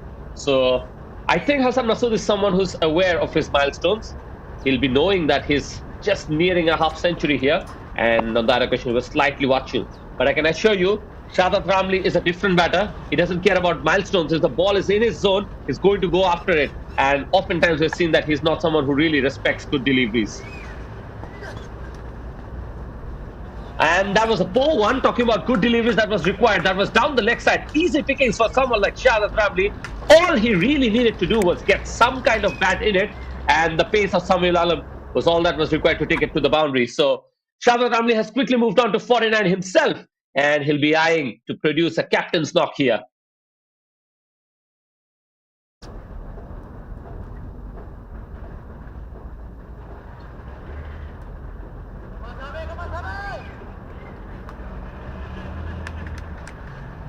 Three more deliveries remaining here. It is Shahzad Ramli who's on strike. He's already picked up a boundary. And here is Shahzad Ramli one more time. Guiding it away this time. Almost anticlimactic because we expected a big hit here. He's picked up a half century, and that is an outstanding, outrageous innings. What is it turning out to be here? 51 of just 19 deliveries. This is absolute carnage here at BAYUEMAS Oval. The Johor skipper has really exploded into the scene, almost like a fireball, if I can say. We've seen some clean striking from him. 6 gorgeous looking boundaries and 2 sixes already. So we have seen some gorgeous looking power in full demonstration, alongside just those trickling placement, and pure destruction in the end is the result. So like I mentioned, it's been a captain's knock, but I have to add on to that, it's been a captain's statement. So with that, it's a fuller delivery. And talk about statement, that's one of those that should have been taken if the fielder wanted to make an impression. But look at that, it's been another drop catch, and really it will rub salt to the wound of Samiul Alam. It's been expensive, but almost it could have been the story that he had the last laugh off against the captain of Malacca and Johor. So right now we've seen a replay, almost what we've seen before. A drop catch is something that has happened in the previous over, and a few parts in the earlier part of the innings as well. So really, that is something that Malacca will feel that they haven't stepped in. We've seen some good ground setup, but it's been the catching that has gone begging here. On that occasion, it is a very soft way to get a half century. So Hassan Masood also picks up a 50 here, and that too of just 35 deliveries. So it's the third half century we've seen today, and it's almost as if it's been a very good one, if not better than what Gulraiz has played earlier on as well. So Hassan Masood is another batter who's played with some intent here. He's rotated the strike beautifully. It's just that Shahzad Ramli has played a blinder of an innings from the other end, and I think that has put Hassan Masood's innings in some kind of a shadow. But I will be very specific. This has been a sharp innings. This has been very good cricket from Hassan Masood, and he's produced the substance that was required. So with that, 17 overs completed, and Malacca are desperately searching for that one bowler who can produce some breaks to that scoring rate as well.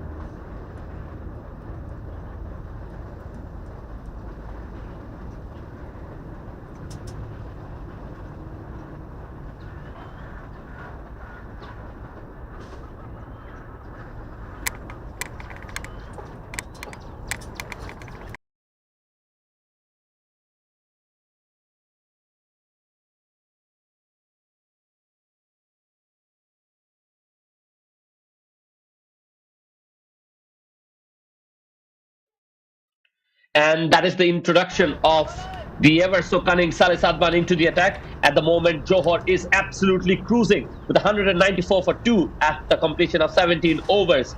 And right now, I have to say that all eyes will turn to Saleh Sadman here.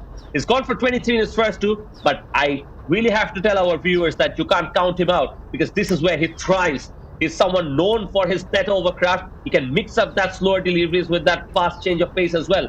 So he has the clever mix of cutters, and in comes a very good delivery. You can see that how well he has mixed it, and he has kept Hassan Masood very quiet so far. He's very competitive, and he's someone who really likes that challenge. So far he's done a good job. He's conceded 2 dot deliveries at the moment, and he really has that tools to pull some things back for Malacca. Can he really be that game changer? Because still the game is on.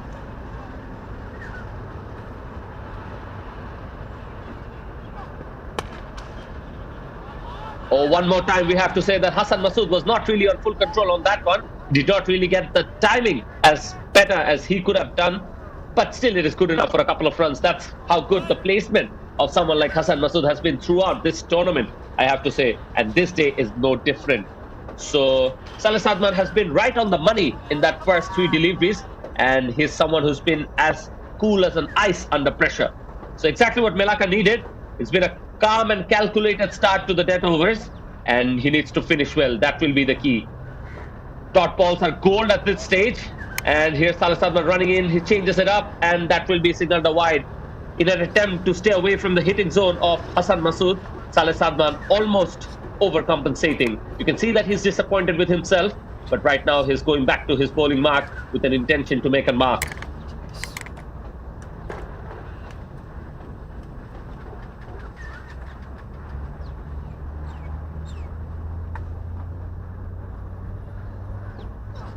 Here is Saleh Sadman trying to go for a slower Yorker, but misses at that time, and that is all that is required for Hassan Masood to pick up a boundary. Effortless, really, almost predicting that the slower ball was around the corner. He aligned himself to the pitch of the ball quite nicely. You can see that the footwork is once again on display, just enough to take him to the pitch of the ball, and this time he knows where the gaps are, and he's picking them at will.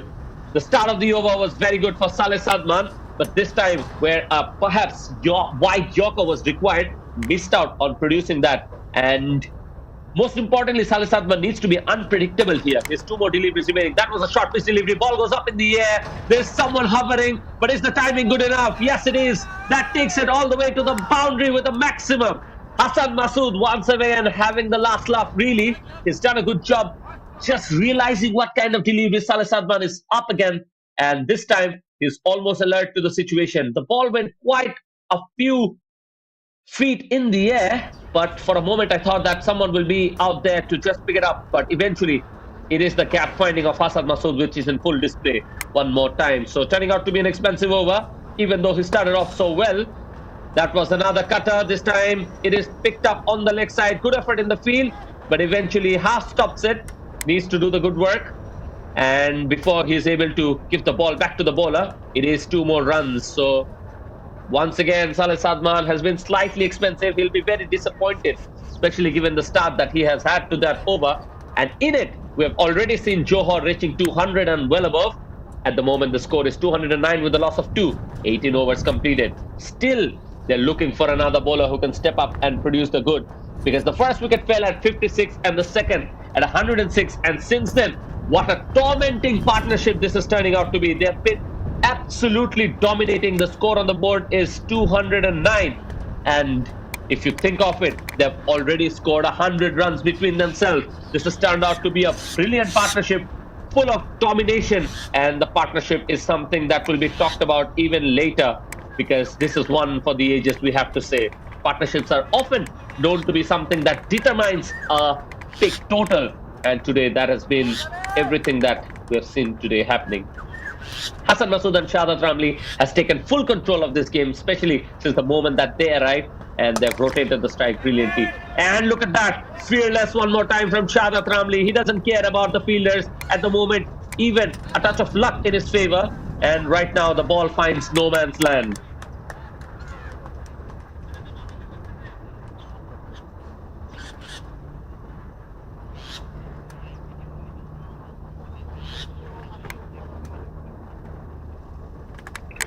Samiul Alam is back into the bowling cards. His first delivery go on for just 2 runs, and he needs to make some calmness. Shahzad Ramli on strike, pulled away nicely into the leg side. That is going to be yet another maximum. Eventually, we have to say that was a brilliant effort. For a moment, I thought that the ball is going to travel for sure. But look at that effort. I think he was able to stop it. We have to look at the umpire signal for confirmation here. It is that man, Derek, who's been brilliant with the ball, and this time does producing the goods out there in the field as well. His 4 overs gone for 39 runs, and the only wicket taker in terms of the bowlers today, because the other, of course, has fallen to a run out. So once again, you can see that experience coming into display. He almost knew that the ball with the momentum is going to take him over the fence, but on that occasion it wasn't to be. Brilliantly pulled back, and that saves 5 runs for his side.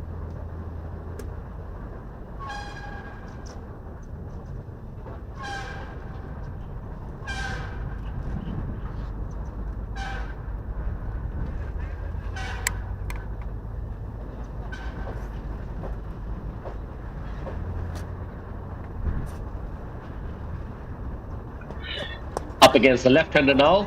Use of the crease and flicks it away nicely on the leg side. He's picked up the gap, and you have to give him credit for that. He almost knew exactly where he wanted to place it, and just by shuffling a little bit across to the stump, he's produced enough momentum on his side to pick it exactly where he wanted to. Fuller delivery, almost as if the batter knew where the bowler is going to bowl and adjusting accordingly. And that really tells you a lot about the class of Hassan Masood. He is absolutely reading the ball like a football here, and that is what can happen when you are set. So with that, one more time, Samiul Alam is struggling to find dot deliveries here. At this stage, that is exactly what Malacca would be hoping for, but so far it isn't to be. Shahzad Ramli has produced pure fireworks from one end, and on the other side, Hassan Masood has once again blended that grit and elegance perfectly into his innings. So with that, it's a beautiful delivery, big appeal, and I think he must have gotten some kind of bat in it. Otherwise, that ball was definitely going to go and hit the stumps. I'm still interested in the umpire signal, and like I said, that's not called leg bite, so definitely getting some kind of bat in it.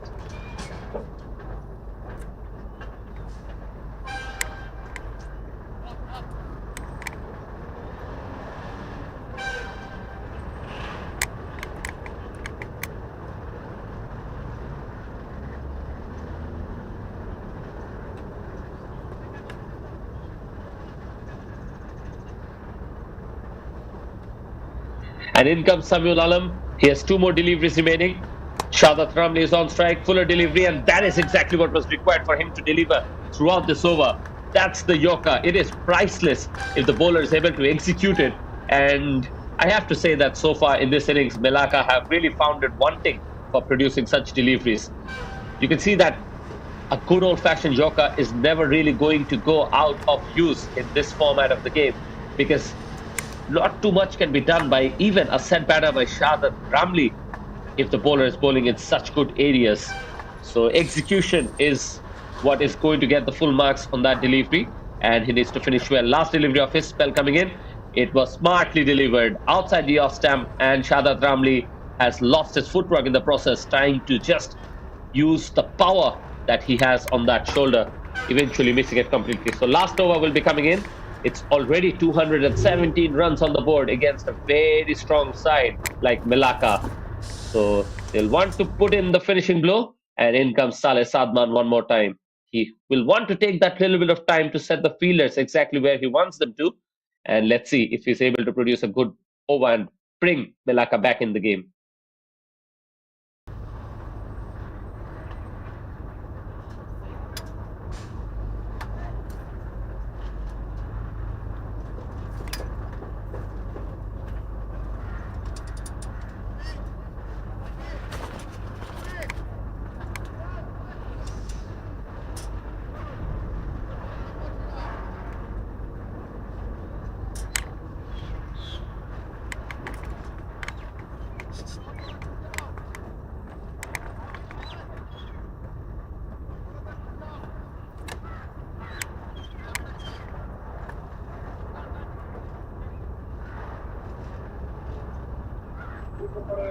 Here is Saleh Sadman running in for that last over, and this time over the top of the infield, and that is going to run away to the boundary. What a start to the over from Hassan Masood. Absolute class, and exactly is aware of the field set. So that really tells us how good he has been throughout this tournament, and at this death stage he's given himself a chance to just up the scoring even more. So he's backing it up, really. To talk about Hassan Masood, he's done so well before. He scored 84 in the previous outing, and now he's 73 of 44. So exactly carrying on from that previous innings, and now he's producing an even better job at it, given this thing that he's up against such a competitive bowler in Saleh Sadman. So Saleh Sadman has considered boundary first up. He needs to compensate here, and this time just trying to cramp him up, and in the process producing a wide delivery. Sometimes you got a feel for the bowlers here, because on that occasion you saw Hassan Masood just shuffling across towards the offside, and Saleh Sadman, perhaps if he stayed on his line, could have hit him on the body line. But on that occasion, it is the umpire going to decide with the batter here. And you can see that the score at the moment is 222 for 2. So sometimes I'm a man of numbers. These are something that can happen in terms of coincidence. These are something that can eventually excite our viewers who are in with numbers. So with that, concedes a single, and in comes Shahadat Ramli. So you can't really go anywhere. Left hand, right hand combination, someone who's playing so classical, and alongside the other batter who's playing with a lot of power. So it's a good mix, and really asking for the bowlers to deliver as good as they can every time they have the ball in hand. And so far, Malacca hasn't really stepped up to the occasion. So here comes Saleh Sadman, still in search of that dot delivery. Length and smashed away. There's a fielder there, and straight down his throat. This is what he can do. He picks up the wicket, and almost as if the ball that could have made a little bit of a difference, because Saleh Sadman, if he allowed Shahadat Ramli to stay for that last three deliveries, I think even two or three more sixes could have been on the start. So Saleh Sadman delivers right when it matters. A cool and clever slower ball, really. The ball set up quite beautifully, and Shahadat Ramli went for that big shot, almost skied it up into that afternoon sky, and the fielder eventually settled in quite nicely. So far, the catching wasn't really up to the mark, but on that occasion, we have to say that it was a clean take. So a fantastic end to the knock. He's gone back to the pavilion, and we have to say that it was a captain's innings in the end. He scored 55 of 24 deliveries, and at this stage, in the last over, oftentimes we have seen that the batters are willing to just go after anything and everything. So he's really been the backbone of this Johor innings, especially with that late onslaught, but eventually a very good partner to someone like Hassan Masood. Have to give Saleh Sadman credit. He was full, and he knew exactly what he was just trying to deliver, but eventually a timely breakthrough. With that, we have three more legal deliveries remaining, but another explosive trailblazer in Amir Azim walks out to the middle. Amir Azim is a very innovative player. He has shots all around the carpet. So we'll have to see what he has in his mind up against Saleh Sadman, who's just picked up a wicket.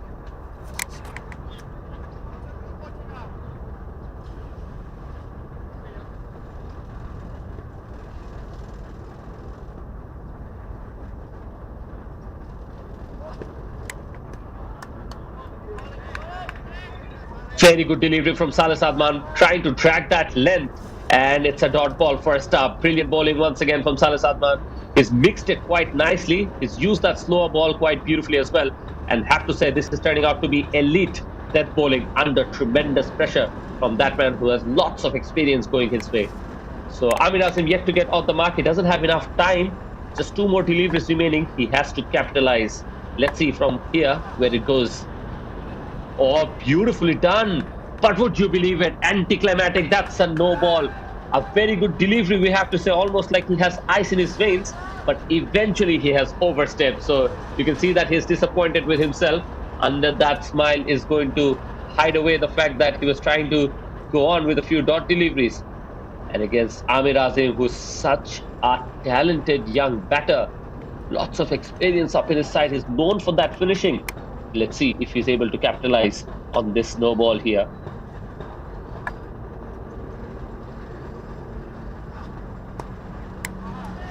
Deceptively attempted that slower delivery, but this time it is Amir Azim who picks up the boundary. He was alerted to the situation. He's someone who plays that short ball very well. And even though he's not the tallest of the batters, he plays that on the leg side with a lot of control. So Saleh Sadman, because of that no ball, has to bowl that one extra delivery as well, and he's already considered a boundary. So here is the eventual last ball coming in. Already 228 runs on the board, and this is turning out to be a nightmare of an outing for Malacca. Can they finish nicely?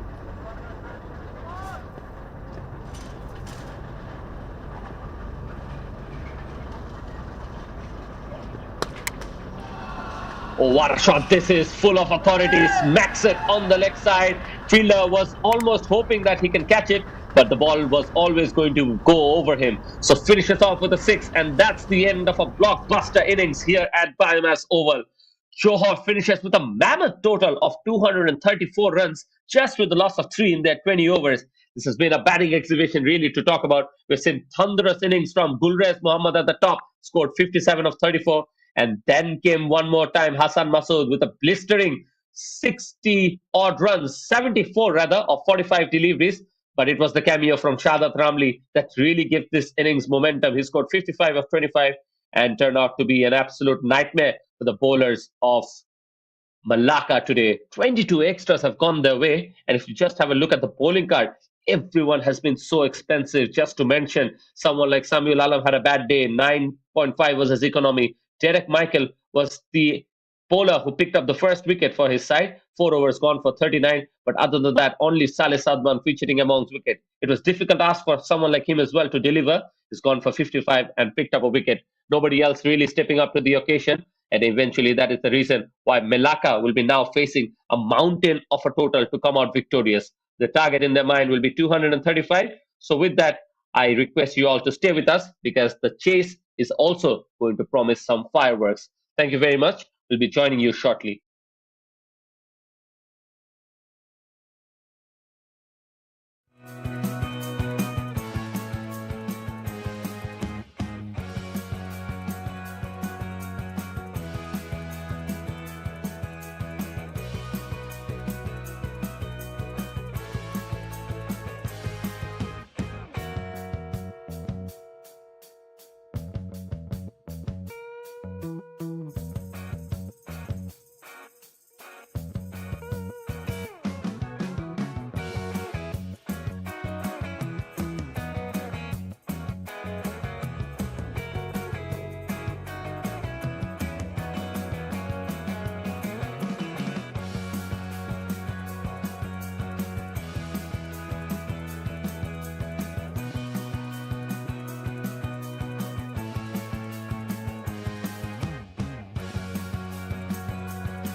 And we are back for the chase here from Malacca. Johor have made a strong statement today with the bat. After a solid start, they built up the momentum beautifully and never let it drop from 106 for the loss of 2 wickets. From there, they powered their way to a massive total of 234 in 20 overs, a total that shows in turn firepower and a well thought out batting strategy. So this is the game between Johor versus Malacca, where we have seen some flurry of boundaries and sixes in the first innings that has been scored by Johor batters. The credit goes to two outstanding performances.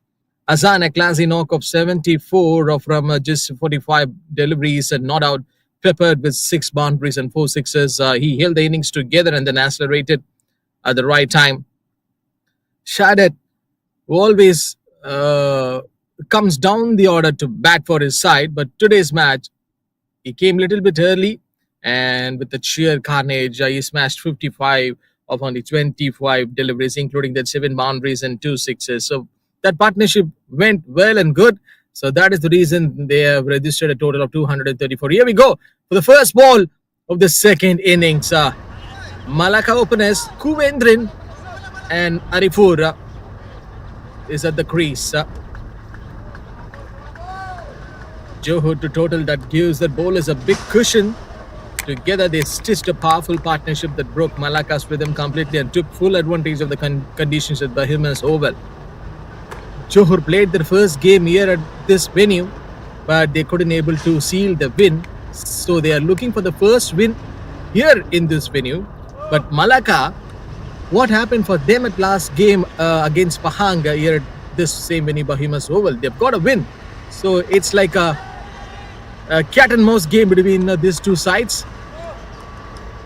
But Johor is already at the upfront of the points table. The pressure is on Malacca, who do have happy memories here. They've defeated Pahang at this very ground, showing they can chase under pressure. But this will be a different challenge altogether. To all the listeners and spectators who are watching and listening to this match, this is John myself in the comm box. So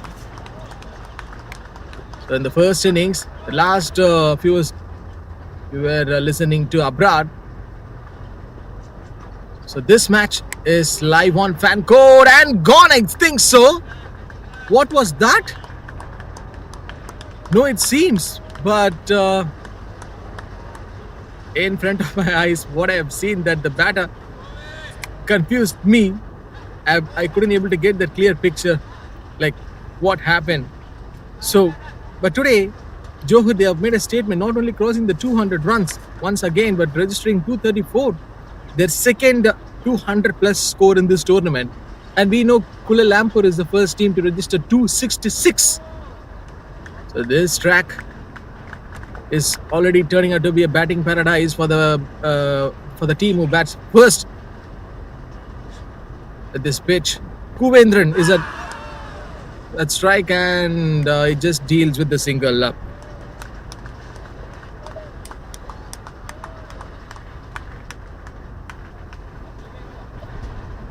It's going to be an interesting chase from Malacca. They have now walked out to the mountain to climb, but 235 is no small target. But if there is a team that they can challenge, it is Malacca. I guess they've got the firepower, got enough depth, and more importantly, they have done it before on this very ground. The openers needs to set the tone early. Power play will be very crucial. Any hesitation can increase the scoreboard pressure. The right-left combination might just work in their favor to unsettle the Johor bowling attack. Shamsul Izzat started off conceding the 2 runs in the very first delivery of this first over, and no big runs conceded by him as of now. And we couldn't able to see any boundaries and sixes being hit by Malacca batters. So what about the thing which Johor did in their batting unit? That one beautiful partnership that start from Gulraiz, given them a big hope. The same thing Malacca has to do it, and this ball is not going anywhere. Still at the same distance. 1 over got completed. Malacca 3 runs on the board without losing any wicket.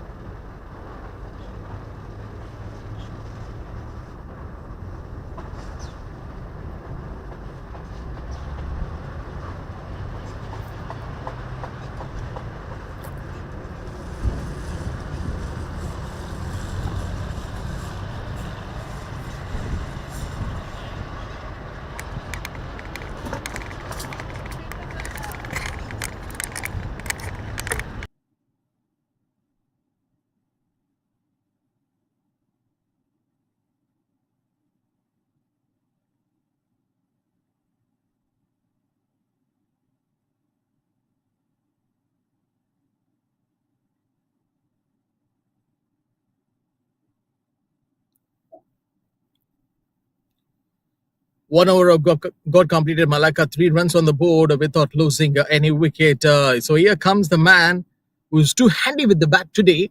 Someone who scored some brilliant runs with the bat. Gulraiz. He has the ball right now. An all-rounder. Getting that ball with a good shape. Chasing this will take more than just power hitting. It's a target that demands precise planning and perfect execution. So Gulraiz have done his quota with the batting. So what he can do with the ball today? That is a question raised in everyone's mind right now. Is he going to be a bowler? Someone who can take some early wickets for his side. A slip is already in place and that one was too close. Look at the grip and release. This is not the time for rash shots, but also they need to go for that smart batting. They have to break the total down into small paces. Power play, middle overs and death. Each batter must understand their role. Partnerships is going to be a key one, and rotating strike is just as important as hitting boundaries. It's a big chase. They have to do the calculations. Shot came from the batter. That went over the fielder. So that has to be stopped by the fielder. Not getting a big elevation. That intent has to be shown by these two batters. There's everything in a chase like this. Malacca can't afford to sit back. They have got to show positive body language. They've already did against the Pahang, taking the early attack on the bowlers. And they've given a statement also. Every run matters, every ball counts here. More boundaries and more sixes needed.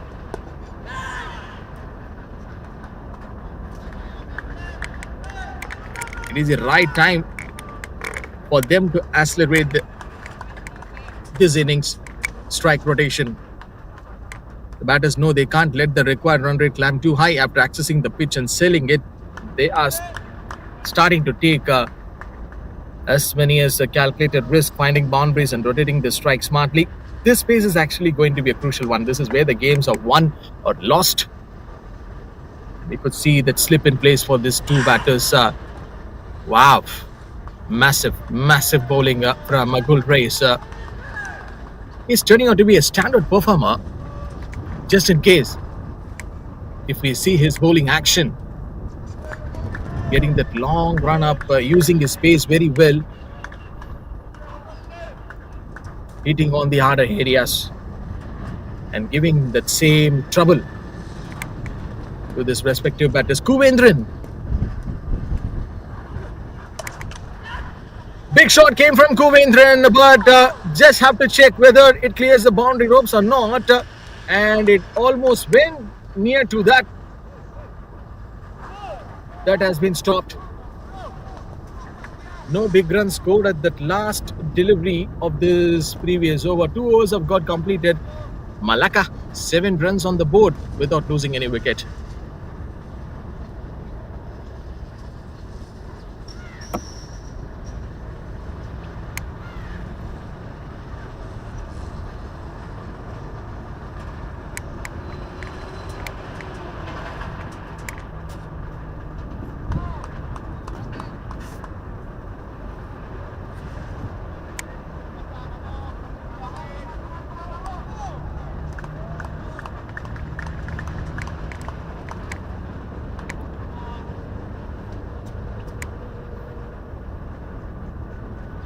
Arifur.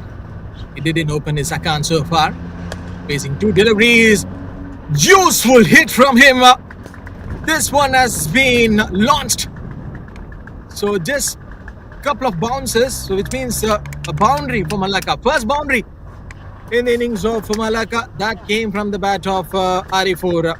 A strong and steady performer who can hit some boundaries and sixes. He's a powerful contender. You need belief, clarity, and intent from the right very ball one. Malacca's batters must try and trust their strengths, target their scoring zones, and break the chase into smaller paces. A fearless approach, smart running between the wickets, and capitalizing on the bad balls. That's a chasing mindset needed today. They need that mindset that has to be there for all the batters of Malacca. Appeal came from Saisrul as someone is in the trouble. There is a chance for the run out. Wicket keeper collects the ball a little bit late, but why is that confusion came in between Arifur and Kuvendran? Someone is a little bit late for that run. It should be a Kuvendran. Arifur has the strong call. Required run rate is 12.62. So they need at least 10 plus runs per over. Rather than playing the rash shots, not to throw away the wickets. And we could see that how this partnership plays an important role in the first innings for Johor. Malacca has to do the same homework up. Partnerships are the heartbeat of a successful chase. No matter how big the target is, it can only be achieved step by step. Coming out of the crease. And that's where the building strong partnership matters. Malacca need 2 batters to absorb the pressure, rotate the strike and punish the loose deliveries. One solid stand can shift the entire momentum of this chase. And they want it badly. So if you're going for a big chase in just shorter format, like 20 overs, the pressure will be on your side. There has to be a good intent and the momentum has to go with the right flow. Oh, it seems to be gone, I guess. Saisrul Azad picks up a wicket. A variation shown by him. A change of pace from Saisrul Azad, who got the first blood. Kuvendran is looking at the danger end, and yes, it is. That's a big wicket. Big wicket from Saisrul Azad. That ball came right into the slot of the batter. So it's a wicket. Malacca, they've lost the first wicket here. And that's a massive breakthrough for Saisrul Azad. A much needed wicket at the right time. Pressure straight back on the batting side. Just when the things were settling, the game takes a turn.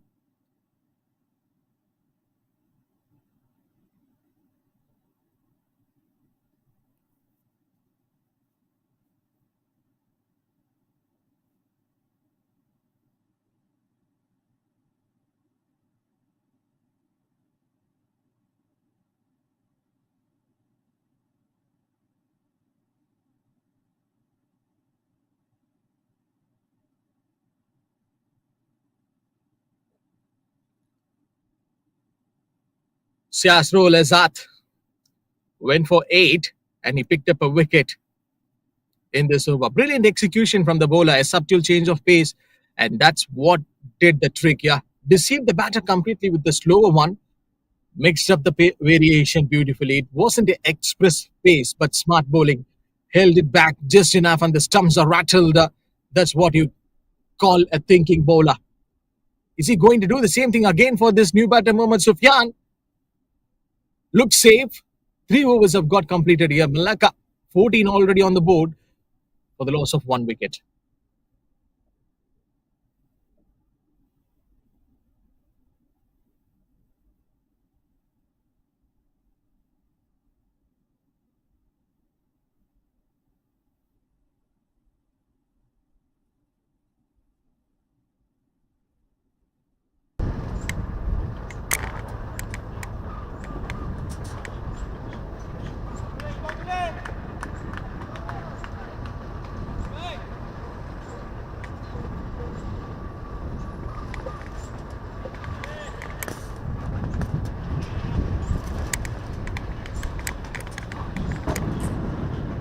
3 overs have got completed. It's 14 for 1 Malacca.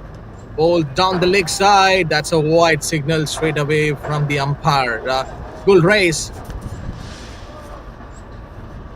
Someone with the steady action and trying to take as many as wickets early as soon as possible for his side. Johor early setback for Malacca, and now they have got to be very, very cautious. Chasing a big total like 234, losing a wicket early puts pressure on the middle order. This is the pace where they need to rebuild.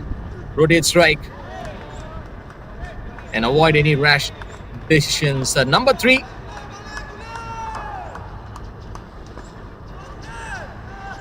Mohammad Sufyan.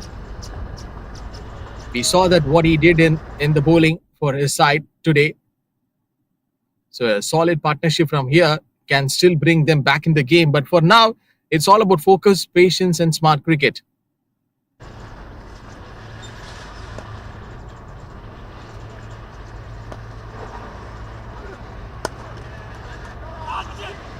Beautiful execution. Chance for the run.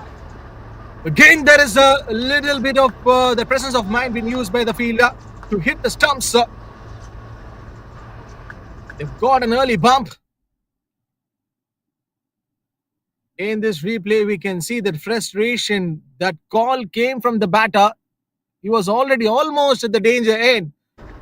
Boss, I tell you, this is not the right time to go for the risky singles. You will be in big, big trouble. Malacca, they've already lost the first wicket. And it is the right time for them to settle at the crease, and they have to play the remaining overs. A boundary being scored by the batter. Yes, this has to come for Malacca. Where temperament meets execution, a big total already on the board can cloud decision making, but Malacca must trust the process. Useful hit and much, much needed boundary for them. Look at that bat swing from the batter. There's time, there are overs, there is enough firepower, but they will need to be bat smart, pick their matchups and build steadily.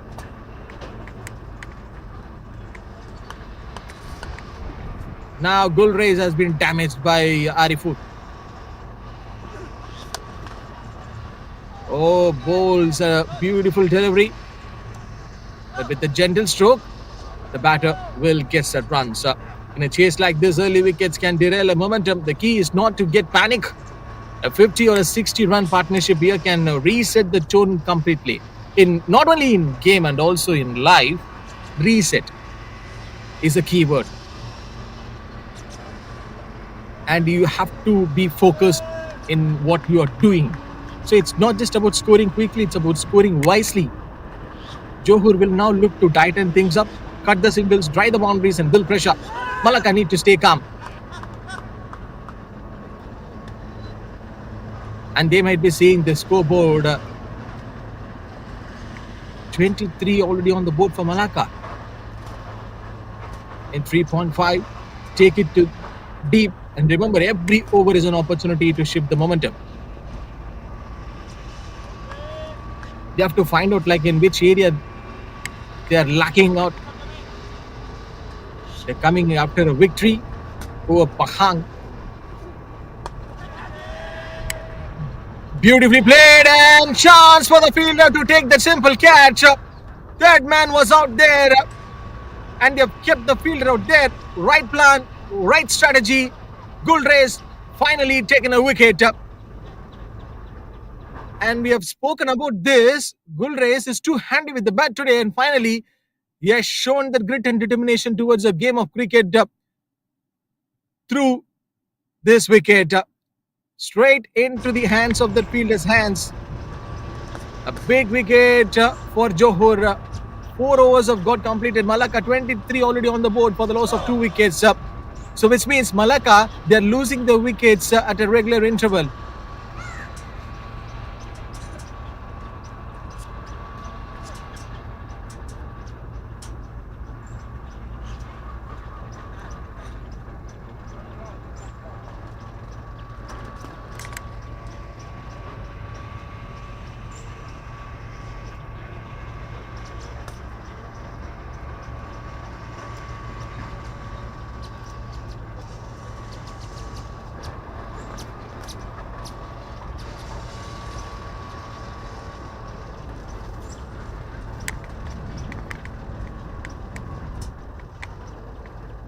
What a match this is turning out to be for Johor so far. Malacca 23 already on the board for the loss of 2 wickets. 4 overs have got completed, but the game is already slipping away from the Malacca's hands. In fact, they've got a good start. 2 wickets in just quick succession, and the Malacca's chase has hit a major roadblock. The batting order is now under immense pressure, and what looked like a calculated pursuit has suddenly turned into a survival mode. Slips has been completely removed by Johor. Samiul Alam, a man who picked up a wicket in his early over, now is again back with the ball. The bowlers are sensing blood, the fielding side is bursting, and the momentum has completely shifted here. It's all happening here at the BAYUEMAS Oval. In pursuit of a big total is now reeling. Back-to-back dismissals have derailed their plans. The set batters are gone. 2 new batters at the crease, Mohammad Sufyan and Samiul Alam. It's a big challenge for them to handle this pressure. Beautiful stroke. Couple of bounces. The scoreboard is not just ticking, it's starting to feel heavier for them. Big targets demand big partnerships, and that's where Malacca is falling short. Samiul Alam, who's a little bit cautious and nervous, it seems to be in his early over. Right now, everything feels good and he's okay. And he still feels the same pressure. Samiul Alam is at the strike. Into the same zone, but this time we just have to check whether it clears the boundary ropes or not. That's a 6, a maximum coming from the batter. Samiul Alam says that, okay, I am still at this game. What a strike. That big maximum came from this batter. Look at that bat swing, and here's the momentum is slightly shifting for this batter. That's a clean strike. The batter picked up the length early, got under the ball and sent it soaring over the ropes. It's not just a 6 runs, it's a statement shot. Pressure back on the bowler. This has to come from Malacca. Samiul Alam. Can he go for another one or not? A flick of the wrist. And have a look at that shot. He launched it with a pure intent, high and handsome. The timing was impeccable, and that the elevation was perfect. That 6 changes the mood instantly, and it gives the momentum back to the batting side. What power hitting looks like, effortless and effective. The bowler heard in length and the batter didn't miss out. Hitting a 6 on Samiul Alam is not easy, boss. Sufyan doesn't seem to be happy on going for a single, but what an over this is turning out to be for Samiul Alam. Nothing pleases a batter more than seeing the ball disappear into the night sky. 6 runs, and more importantly, a shift in the atmosphere. The fielding side now has to rethink their plans. They've got their strategy. Surely they will be looking for that last ball of this over. Pressure is already back on Samiul Alam. Will he get him out or not? A dot delivery. So 5 overs have got completed. Malacca looking at a good position. 31 runs on the board for the loss of 2 wickets. Now it's time for Abrar to hold a mic. Thank you so much, John. And what a start we have had for Johor here. We have to say that Johor is absolutely bossing this early exchanges here at the BAYUEMAS Oval. It is 5 overs completed, 31 for 2 at the moment, and those 2 early wickets surely are mounting the pressure right on top of Malacca here. And we have to say that it's been a clinical new ball spell from both ends. I have to the Samiul Alam, who's been spectacular as usually as he has been. He's given away just 16 runs in his 3 overs, and the captain has used him throughout this power play. From the other end, Gulraiz has also delivered some blows, 2 overs gone for just 13, and both of them have picked up a wicket each.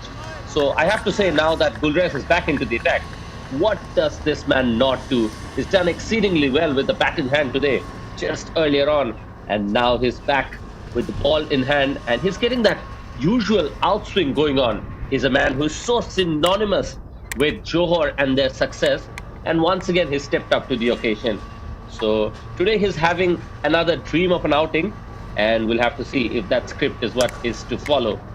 Once again, similar sort of a delivery, outswing going on, and that big shot from Samiul is all that is needed to take it miles away of the boundary, and it's a massive six. So really out of nowhere, Gulraiz starts off tentatively this time, and it is Samiul Alam who is not missing out on that one. And this time, this is big. This is very big. That will do loads to boost up the confidence.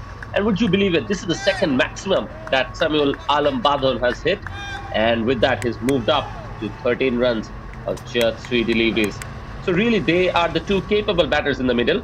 Samiul Alam is supported by Mohammad Sufyan. And what these two need to do is just allow themselves that extra bit of time, because if they do, we can see more of that result. Another boundary, this time with provided, and he slashed onto it in no time. What a good looking shot that is, just demonstrating how good his stroke play is. Just away from that off stump, and enough to just free up the batter's arms. So the power play is almost done, and that is why I think the batters have started to become more proactive. They're starting to really step on that accelerator, and this game is suddenly starting to feel more of a competition, because at the start of the 2 overs, I think things are looking a bit gloomy for Malacca here. And now look at what has happened to the confidence of Gulraiz. He's pitched one full, and then now, when that was gone for a boundary, he's tried to compensate it by just restricting the room for the batter. In the process, that was going down the leg side, and a wide signal by the umpire.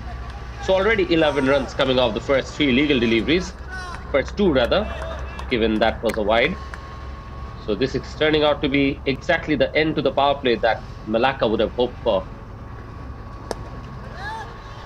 Oh, that's brilliantly done. Hint of outswing one more time, but this time it was right on the money. Did not really give any kind of opportunity for Samiul Alam Badon to go after him, and much more of those is required. But at the moment, we have to say that the scale is tipped towards Johor, given the fact that they've picked up 2 wickets. And now one more wicket here will really expose that middle order. Can't take anything away from that, though. Someone in the likes of Saleh Sadman alongside Mohammad Hanif and Derek Michael is waiting there as well. We've seen some good performances from Mohammad Afiq. This time chips it in the air. Someone is hovering. He is able to cover the distance as well, goes underneath it, and eventually takes a blinder of a catch. And it is that man, Gulraiz, who once again picks up a wicket. And would you believe it, Samiul Alam, who's played such a scintillating knock, has eventually gone off back to the pavilion. Scored 17 of 6, but not what was required for Malacca. They wanted this partnership to blossom, but eventually it is that man, Gulraiz, who can't really do too much wrong, can he? He's already picked up so many runs and now picked up another wicket. Just look at that. It was never really in that zone for him to play it to long on. So that is why we have to give credit for Gulraiz to be able to read what the intention of the batter Samiul Alam Badon was on that last occasion. And eventually, because he was in no position, eventually was able to just chip it in the air. Good catch taken. And with that, we can finally say that this power play, in spite of the runs that they have scored, has definitely belonged to Johor here.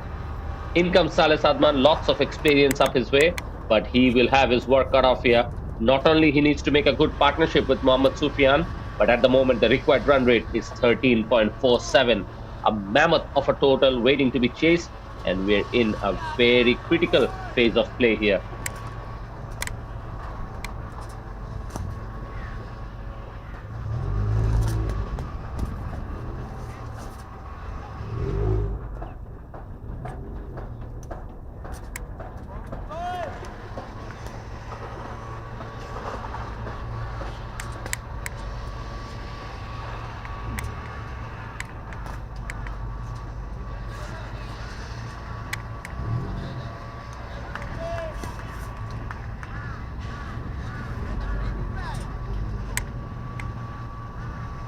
So 2 more deliveries remaining, but now Saleh Sadman has walked out to the middle. Doesn't really have enough in the bank for him to go after the ball from the word go. He needs to put a price on his wicket. He needs to stay there long. And if he's able to do that, then Malacca can be hopeful. But look at that start from Gulraiz against the new batter. Almost asking the right questions and enticing Saleh Sadman to go for that flashy drive.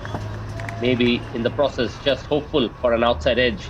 So with that, Gulraiz, who's just stuck, has shown us what a golden day can mean in BAYUEMAS Oval. He's done so well with the bat and exceedingly well with the ball as well. Samiul Alam was looking very good out there. He scored 17 of 6, and with his wicket, it is going to be very difficult for Malacca right now. Last ball of the power play here. Short pitch delivery. Saleh Sadman plays that pull shot usually well, but this time there was no pace on offer, eventually missing it completely, and Gulraiz is able to finish that over with a dot. So importantly, this was a good over for Johor. He's turned up the screws in the last two deliveries, and he's also picked up a wicket. So now Saleh Sadman has bags of experience, like I mentioned before as well. He knows how to anchor an innings, but this innings is going to require a lot more than that. They are still in the contest. 193 is a massive total, asking to be chased from 14 overs, especially now with the likes of Fitri Shams coming into the attack. He's a talented left-arm spinner, but I have to give full credit to that opening couple of bowlers. Samiul Alam, who's ever so experienced, going for just 16 runs, and Gulraiz has also gone for 24, but they have been featuring among the wickets. I think when a target is of 235, you're always going to take anything that is beyond 10 and over. And Gulraiz Mohammad's economy reads just 8, and unbelievably speaking, Samiul Alam, his economy is 5.33, so how good he has been. Now comes the left-arm spinner, Mohammad Fitri Shams. He's known to have an excellent arm ball. He's someone who can flight the ball beautifully as well.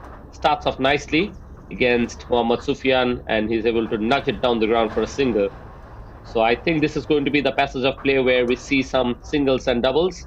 And as long as Johor doesn't concede any boundary, he'll not be complaining, because this is the phase of play where oftentimes we've seen some of the teams run away with absolute momentum. Even in the previous innings, we saw how good Hassan Masood had been in the middle overs. This time, Saleh Sadman nicely plays that off the back foot, and he'll pick up an easy single. So, starting to look like they're going with an intention of seeing off Mohammad Fitri, and this can be very interesting because you have to target someone. You don't really have enough time. As long as you want to be in this chase, you want to make sure somehow there is a boundary in every over. And on that occasion, excellent running. A direct hit would have been very interesting. I think Saleh Sadman would have been in danger if it had hit the stump. But nevertheless, these two are lightning between the wicket, and they're showing how fit they are as cricketers. So to turn that into 2, eventually that is very good running. I was mentioning how good in that middle phase someone like Hassan Masood was, and he formed a partnership with the captain Shahzad Ramli, a massive one of over 100. And that really took the game away. I know that Gulraiz Mohammad has done so well with both bat and ball, but I think it is definitely going to be that partnership which took Johor to a very, very commanding position. 74 for Hassan Masood today, and Shahzad Ramli had scored 55 of 25. So captain's knock.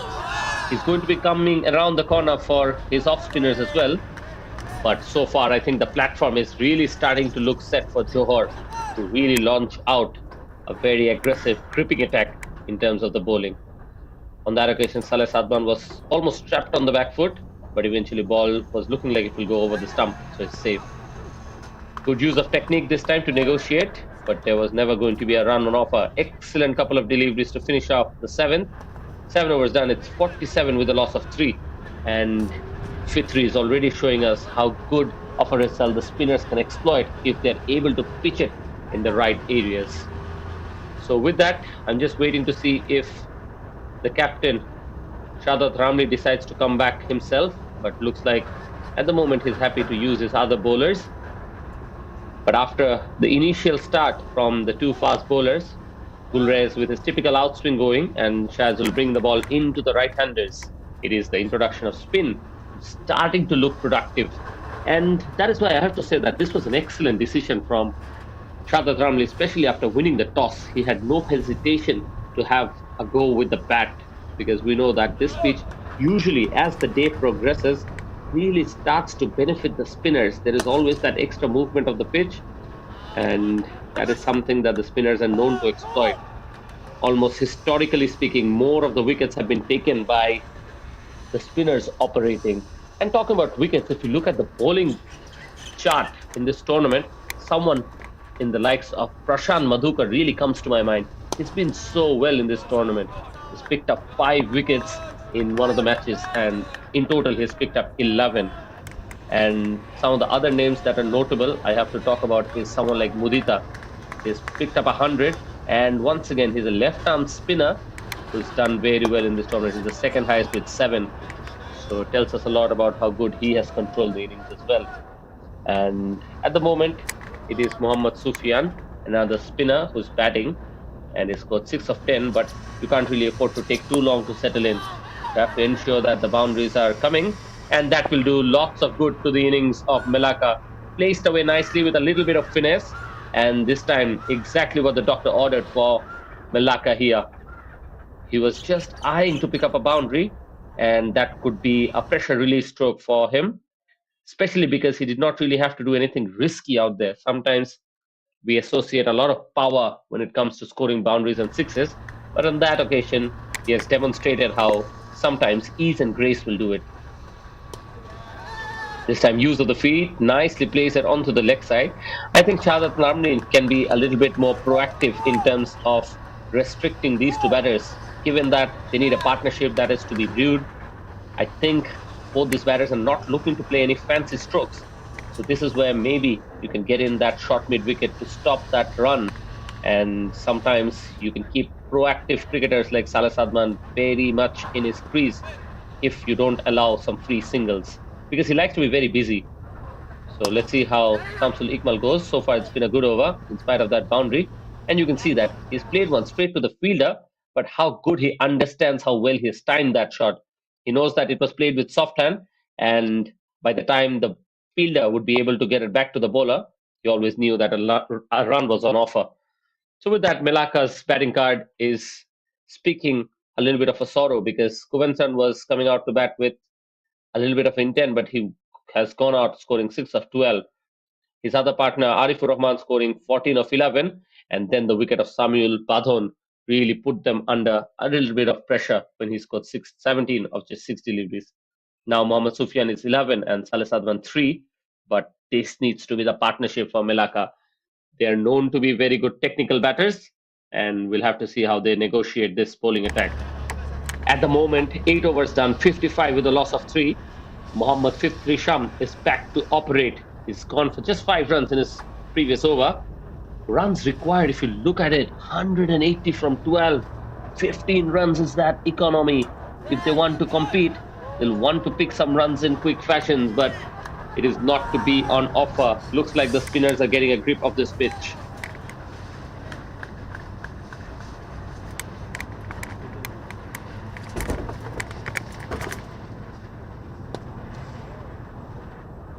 And look at how good his arm ball is. Saleh Sadman was trying to give himself that little bit of room. He was riding that bounce of that ball quite well. But eventually, it's that arm ball that has slightly cramped him up. And because of that, he was not in a very comfortable position. Eventually managed a single, nevertheless.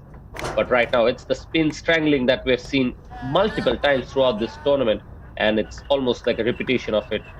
Johor spinners so far have come in and put the lid back right on top of this innings.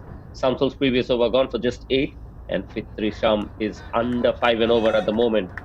So brilliant backing up to that initial phase where Shahzul Izzat and Gulraiz did a good job with the fast bowling. Now it's that classic middle over squeeze. Oh, it's up in the air, but there is no point. It's drawn towards the deep. So he survives, but not in the most convincing fashion. He'll pick up a single here. Really needs to be batting with a lot of emotion here, because this partnership cannot be broken if Malacca want to have any kind of go at this total. With that, Fitisham is once again bowling and running away with this over. He just goes through his over so quickly, oftentimes doesn't really allow the batters to settle in. And that is the reason why sometimes you can't start thinking of a plan of how to negotiate his bowling. As you can see, never really allowing any kind of room, and he's mixed it up quite nicely in terms of the length. So that's the end of the over from Mohammad Fitri Shams. His over has given away just the 3 runs, and in the end, 9 overs completed. It's 58 for 3.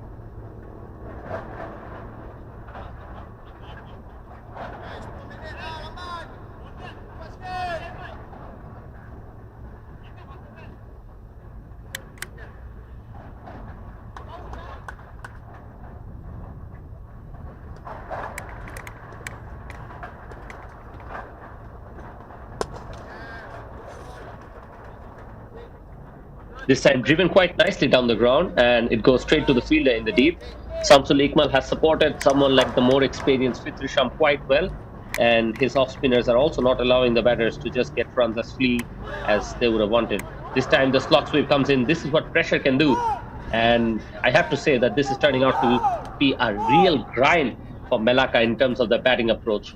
At the moment, they've scored 59 of 9.2, and they've lost 3 wickets.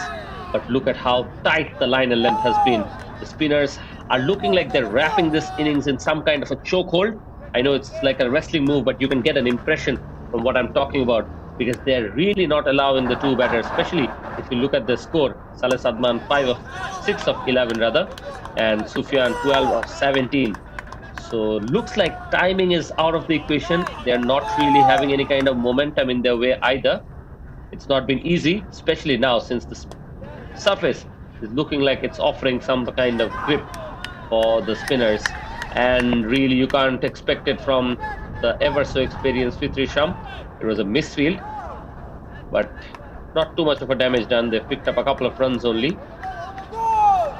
We've seen Samsul Iqmal just flighting that ball beautifully on a couple of occasions, and the middle over pressure is seemingly never ending for Malacca at the moment.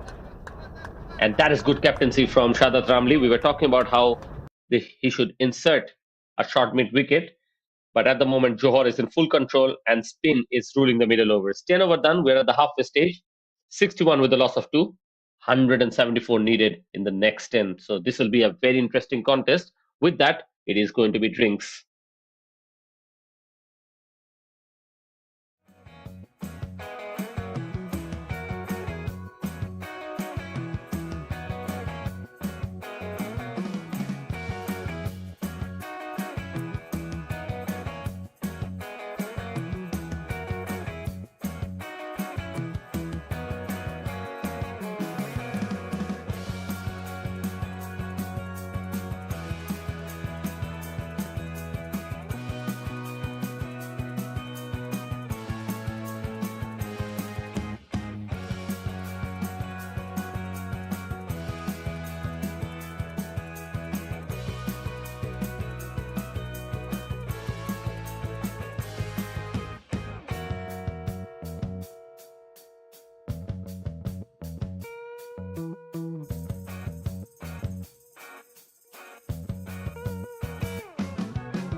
field, stretch out, bowlers settle in, and bottom ball piles pressure.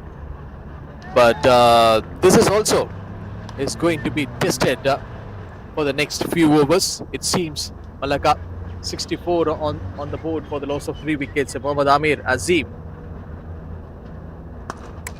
conceded 3 runs so far. 2 bounces, and the ball is straight away hitting the black screen. A calculated approach is what the chase demands now. One eye on the required run rate and the other on preserving wickets. If Malacca can hold their nerve and stitch together a steady stand here, they are still in the contest, but a wicket here could tilt the game heavily in Johor's favour. And what a shot that was from Sufyan. He just realised the intent of power, hitting one more boundary. So he just moving on to 20s here. Mohammad Sufyan with that boundary came at that last ball of the previous over. 11 overs have got completed here. 72 is already on the board for the loss of 3 wickets. Malacca.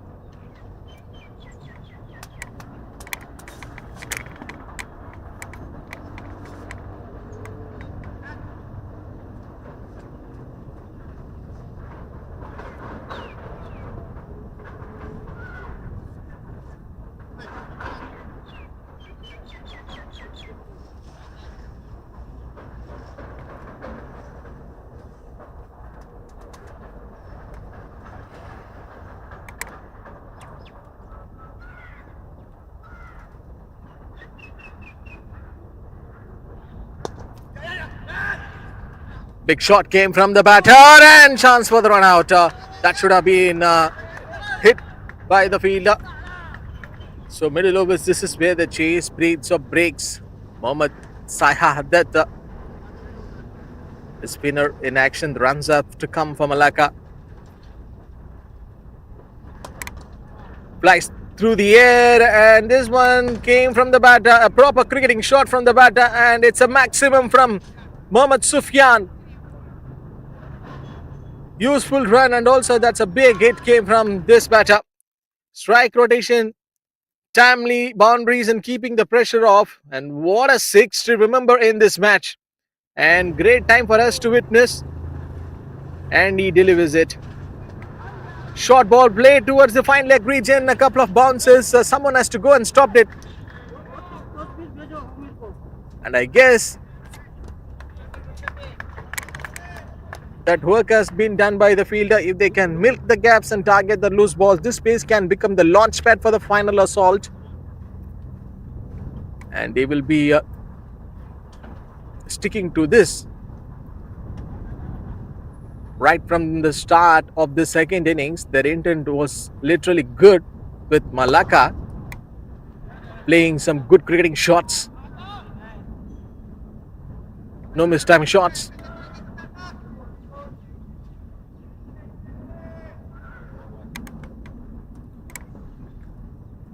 Conceding a single the very first ball of this over, and then a 6. Oh, big shot from this batter.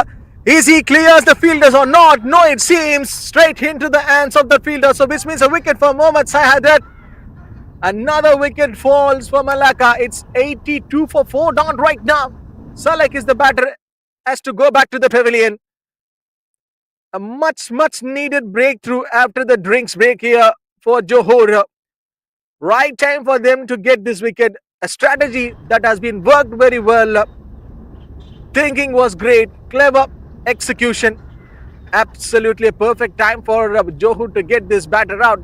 Salek is walking back to the pavilion here. It's 82 for 4 right now, Malacca.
So slip in plays for the batter. A big full toss came from the bowler. So there is a moment we came to see in that last over. A wicket has been got by the bowler. Malacca find themselves in troubled waters, losing back-to-back wickets in a chase that demands calm nerves and strategic execution. 12 overs have got completed, so it's time for them to regroup right now. Malacca, and they have to plan accordingly here. Derek Michael is a new batter, an experienced campaigner, is back at this match to bat for the next few overs in this big chase. 152 is the required run for Malacca to win this contest from 8 overs. Slip in place for Derek Michael. Mohammad Amir Azim is bowling his second over. It's the middle overs, a pace often underestimated but crucial. This is where the spinners come into play, and they have spun a web of deception.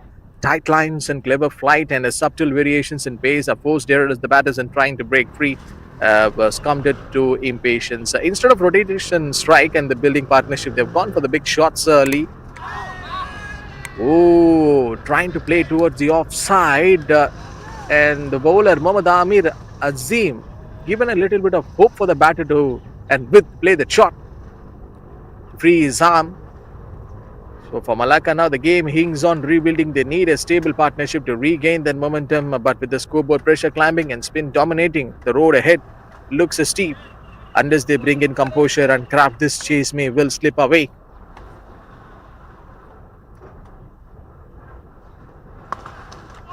So I guess Mohammad Sufyan might be literally waiting for the right deliveries to attack the Mohammad Amir Azim. Also, they have to be very, very careful while playing some rash shots. They've already lost 4 wickets. So which means the top orders, the great top orders which they have in their pipeline. So it is important for them to understand the game situation, and they have to access accordingly. What can I tell? Like, stick to the basics. The context is very, very clear right now for Malacca. 149 is the equation required for them in just 7.2. Oh dear, oh dear, oh dear. It should be a catch. Yes, Mohammad Amir Azim takes a wicket. Mohammad Sufyan is the batter who is going a little bit good at this match, but now he lost his wicket. Why is this frustration came for him to go for a bigger one? As I was keep on telling that they have a big chase to achieve this feat in this game. Right now, he got tempted by the bowler and went for a bigger one, and he got that leading it. It didn't get that much of elevation for him to clear that ball. So Johor have taken another important wicket in this match. So which means Malacca, they have lost their half of their side. 86 for 5 down right now. It's a big question raised by Johor on this match, is that will Malacca can seal a victory in this game or not? It's a big challenge.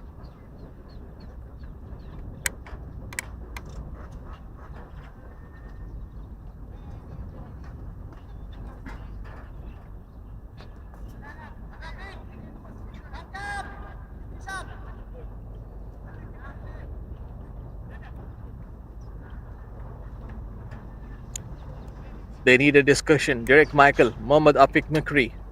We have seen some greatest matches that turns into a tide. Like, and that's the another one. We see that Malacca in deep trouble now at 86 for 5. Again, a slip in place for the new batter. This chase is slipping rapidly. They started with the promise, but the pressure of the required rate is showing, and Johor's bowlers are capitalizing brilliantly. And moreover, just a dot ball. 13 overs have got completed. It's 86 already on the board for Malacca, but they have lost 5 wickets.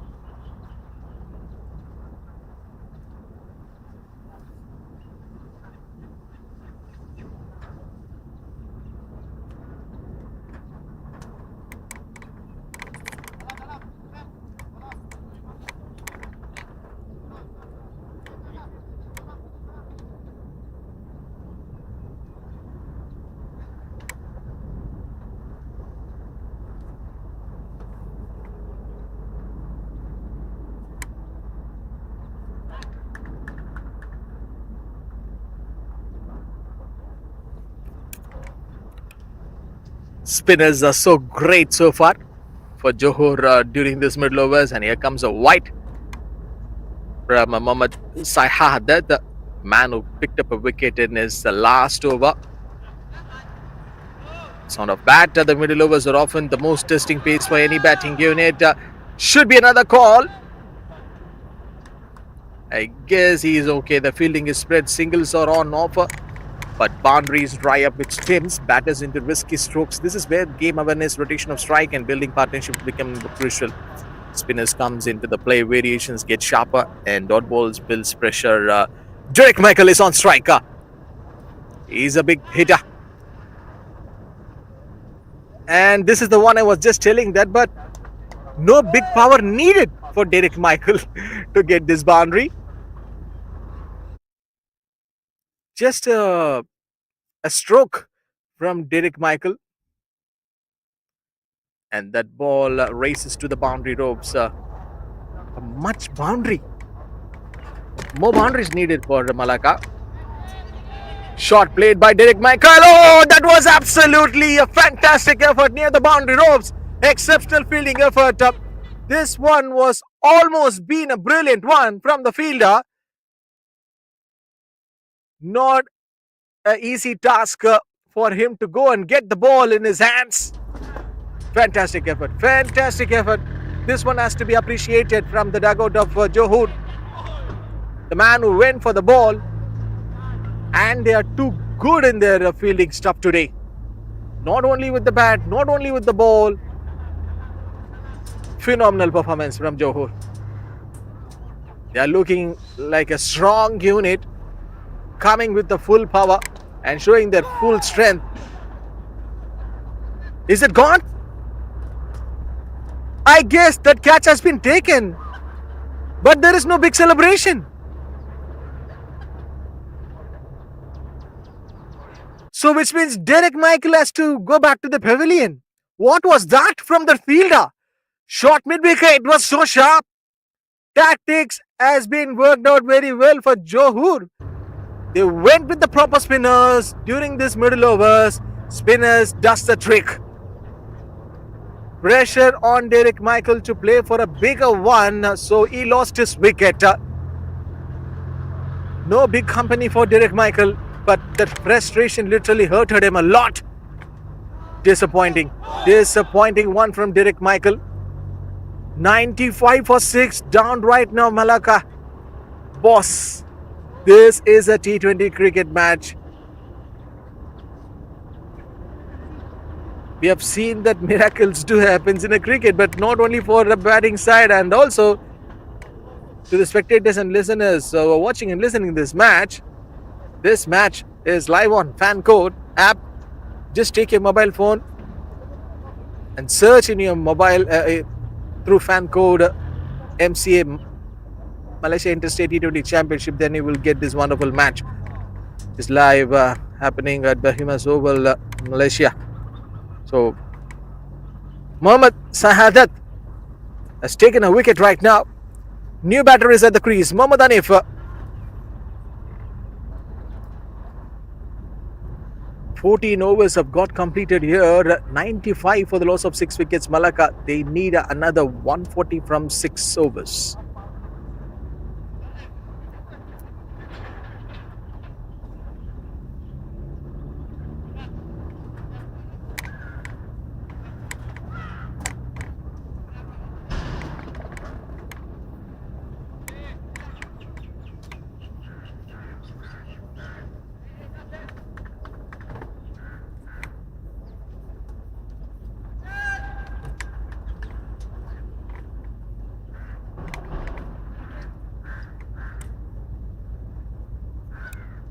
Left arm spinner, Mohammad Amir Azim.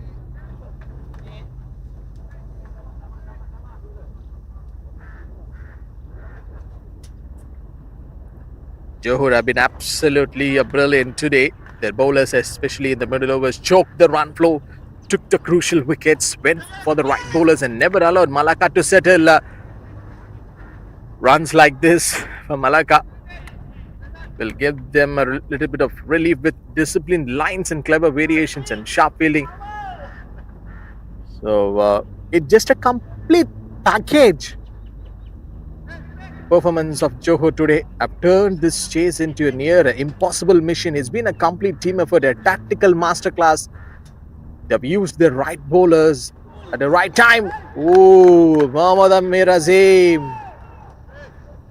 Not getting an extra bit of turn and bounce, but that one went too close. Johor spinners have spun a web around the Malacca batters on a surface where pace was expected to dominate. It's the spin twins who have tightened the screws. Smart variations, tight lines, and most importantly, they kept the pressure building. They have been the real game changers in the middle overs. It's good to see that this game is going the good flow for Johor very well. The thing they have handled this middle overs, it's been a challenging one for them before the drinks break, and after that the game has been completely turned into a one-sided, and this boundary will give a much relief for the batter. Mohammad Hanif, it seems a batter who smashed the boundary, picking up the gap, and he knows there is a little amount of surface was free, so a couple of bounces and that ball races over to the boundary ropes into the same zone, but this time the fielder picked up the ball. So just a single to finish off this over. 15 overs have got completed. It's 103 for the loss of 6 wickets, Malacca. So it's time now for me to welcome Abrad to hold a mic. Thank you, John. Thank you very much for having me back in.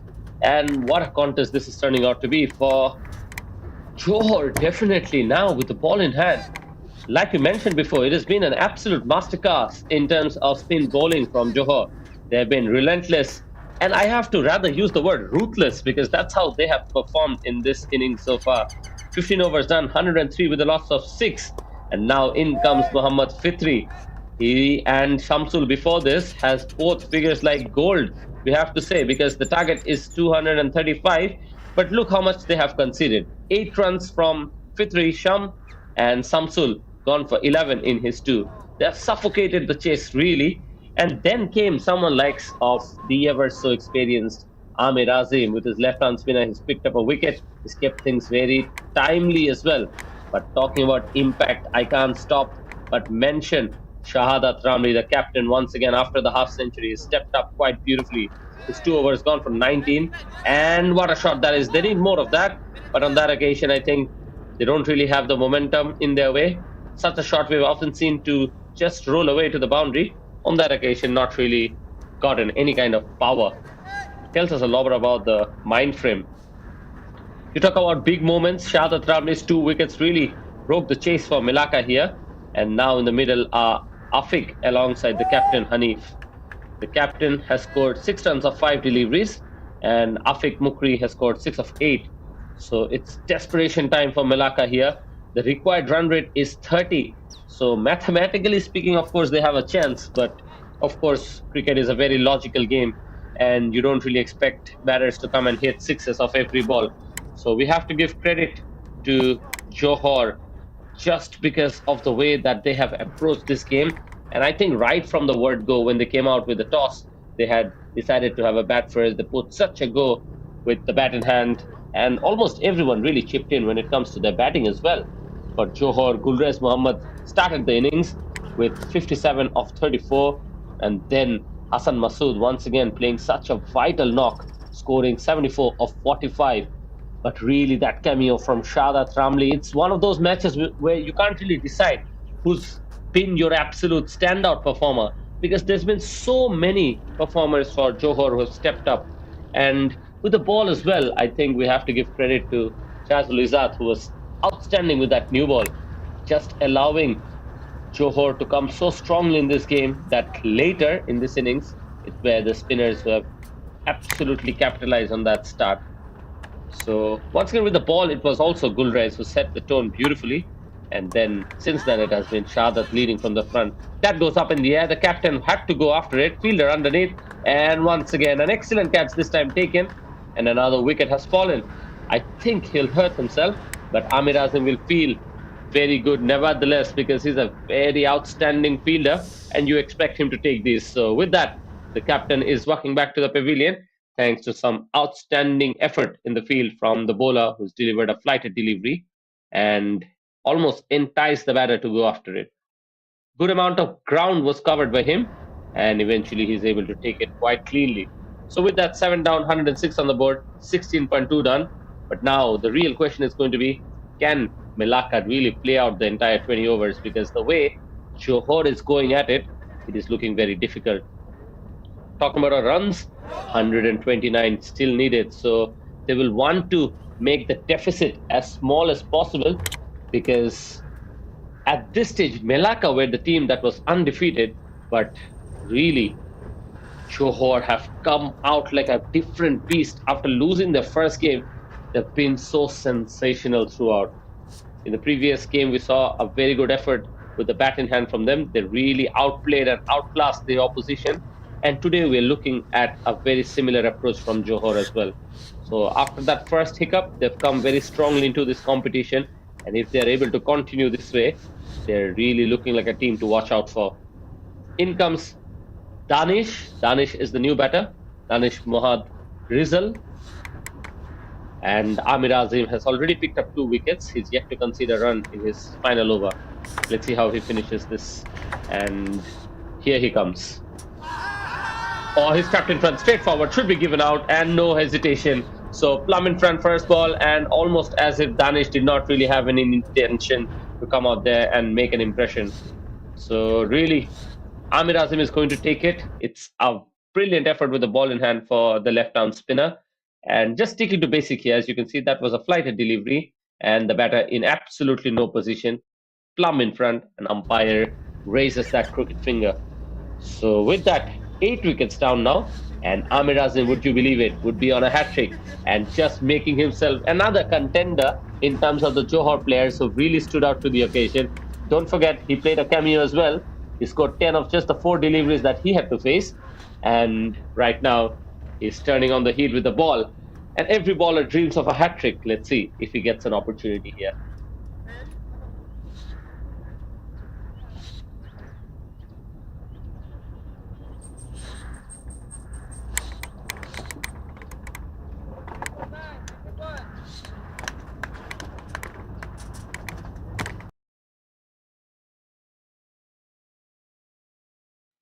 So just now he's picked up 2 in 2, and he's absolutely lighting up BAYUEMAS Oval with that left arm spin.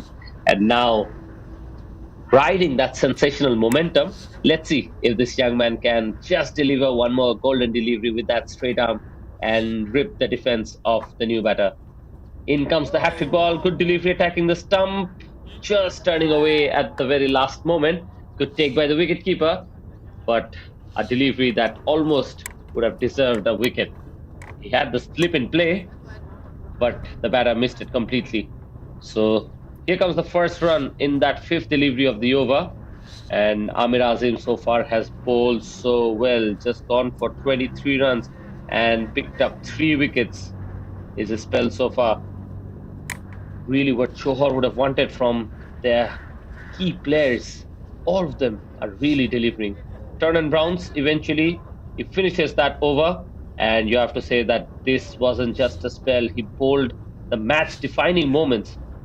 Picked up a double strike in this over, and almost, I have to say, that deserved a hat-trick here. Bowled with a lot of guile as well as control. And he always has nerves of steel. That is something we associate with him. He's such a confident player, especially when he's batting. He looks so dangerous. And now really stepping up as an all-rounder through the ranks. Looks like Shahbaz Ramli is happy to continue with spin. He's bringing in Mohammad Fitri Sham into the attack. He himself has gotten 2 wickets, so I wonder if he decides to bring himself back later, because only 3 overs are now remaining. Target still is 128 runs to be scored of the 3 overs. Mathematically as well, it's impossible right now. So look at that, turn and bounce one more time, and the batters are really having themselves in a situation where they have no idea how to negotiate the spin.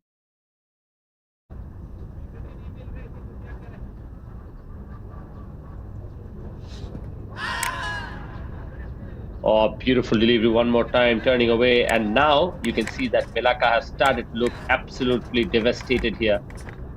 When they're batting, especially someone like Danish, it looks as if the heads are down and the shoulders have slumped. In an attempt to play it on the leg side, almost playing it straight to the fielder, but he's safe that the ball did not travel the distance. But you can really say that from the very first over, Johor has set the tone.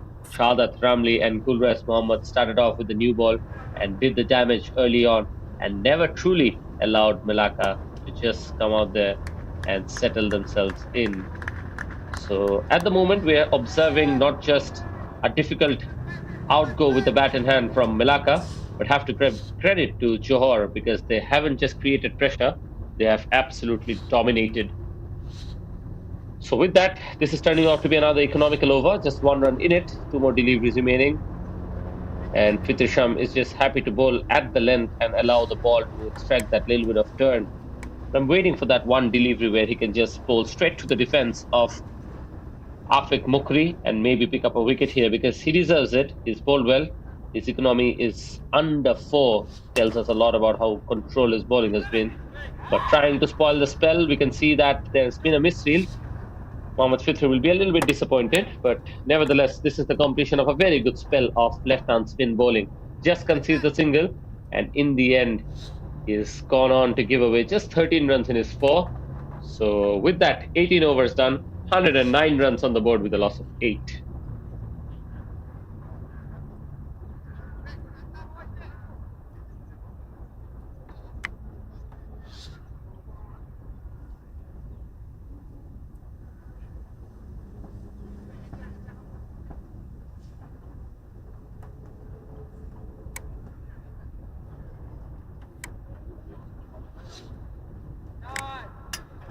Interestingly, for the first time today, we are seeing Fairuz as one into the attack. For a moment, I thought maybe Mohammad Shahadat Ramli would be just happy to bring himself back in, but tells us a lot about his character. He's not chasing milestones. I mentioned that before when he was batting as well. He's someone who really likes to compete, who really also at the same time wants to give his teammates an opportunity to have a go. This is a long tournament. We know that most of the stars in the Malaysia circuit are competing in it, and you always want to prepare a backup option. So given that this match is almost sealed for Johor here, they're bringing in Fairuz Rizwan just to see how good he is, and maybe in the later parts of the tournament they can utilize his skills. So with that, starts off nicely. He's gone for a single, and Afik Mukri takes off strike and gives the strike back to Danish.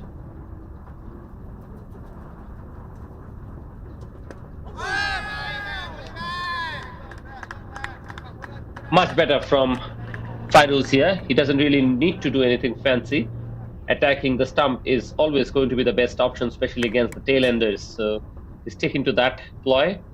And 2 wickets are still remaining. Fairuz is giving me an impression that he's coming with that one mindset to wrap up this innings as cleanly as he can. So far, he's delivered 2. Followed the batter on that occasion, but eventually just gets a little bit of a bat perhaps. We'll have to wait for the umpire signal. Looks like he didn't get the bat. It was leg byes. But as of now, I think Fairuz Rizwan is bowling with a lot of discipline, and he's been quite sharp in terms of pitching the ball in the right areas. So he's not definitely letting this tail-enders bat their way out. Pressure is on the batters, but at the moment they're looking to survive and just play out those 20 overs. This can be something that can psychologically still benefit them, because no team in the world likes to get all out in that spell of 20 overs. So with that, 3 more deliveries remaining. Afik Mukri is on strike, and here he is running in. Almost traps him up. The ball goes in the air. Chance at the non-striker's end. The throw was quite sharp, but eventually doesn't get a direct hit, and that is why the batters survive. But almost looked like there were a couple of chances for the fielding side to pick up a wicket. Firstly, Fitri Shams could have run in and taken a catch. On the other side, he also had a shy at the stump, but either chances have gone down. He couldn't pick up a wicket. Nevertheless, it is Afik who survives, and Danish is out there. Johor are marching towards a massive win. But I think they want to make the deficit as big as possible because that is going to give them lots of advantage in terms of the net run rate.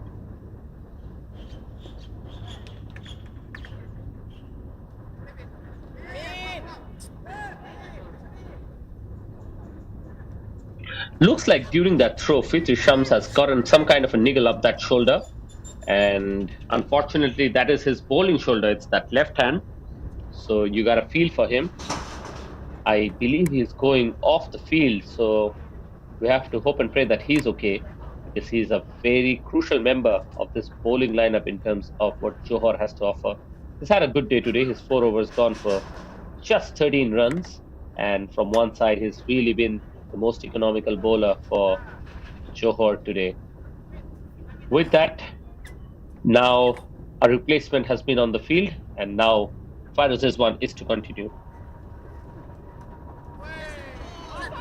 Not the best of deliveries, but the keeper does well, and eventually that will be kept down to just a single.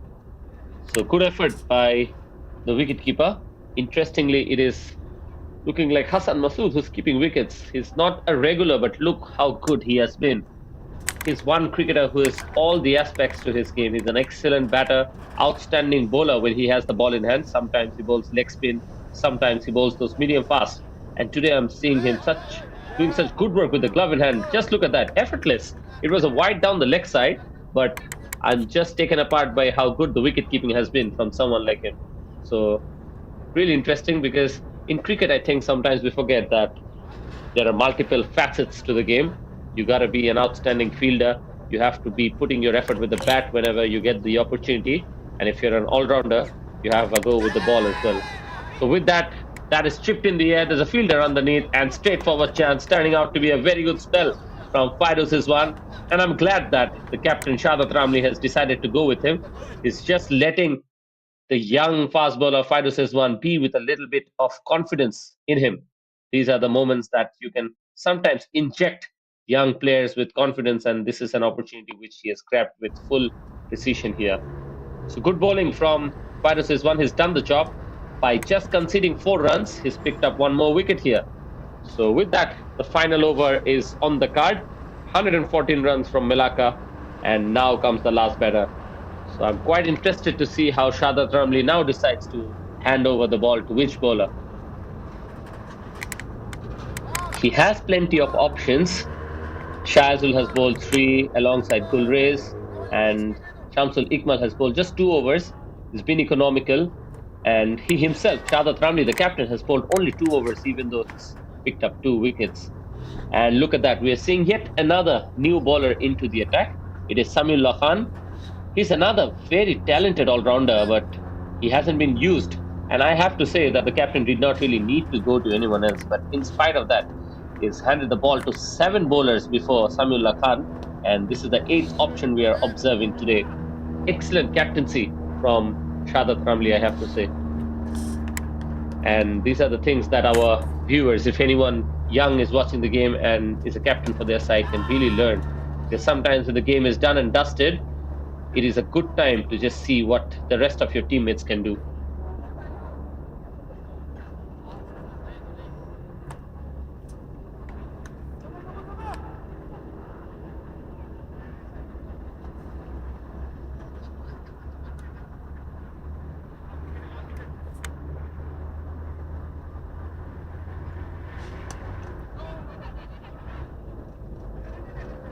Played away straight to the fielder, and eventually is a dot ball. So starts off with a wide and then concedes a single.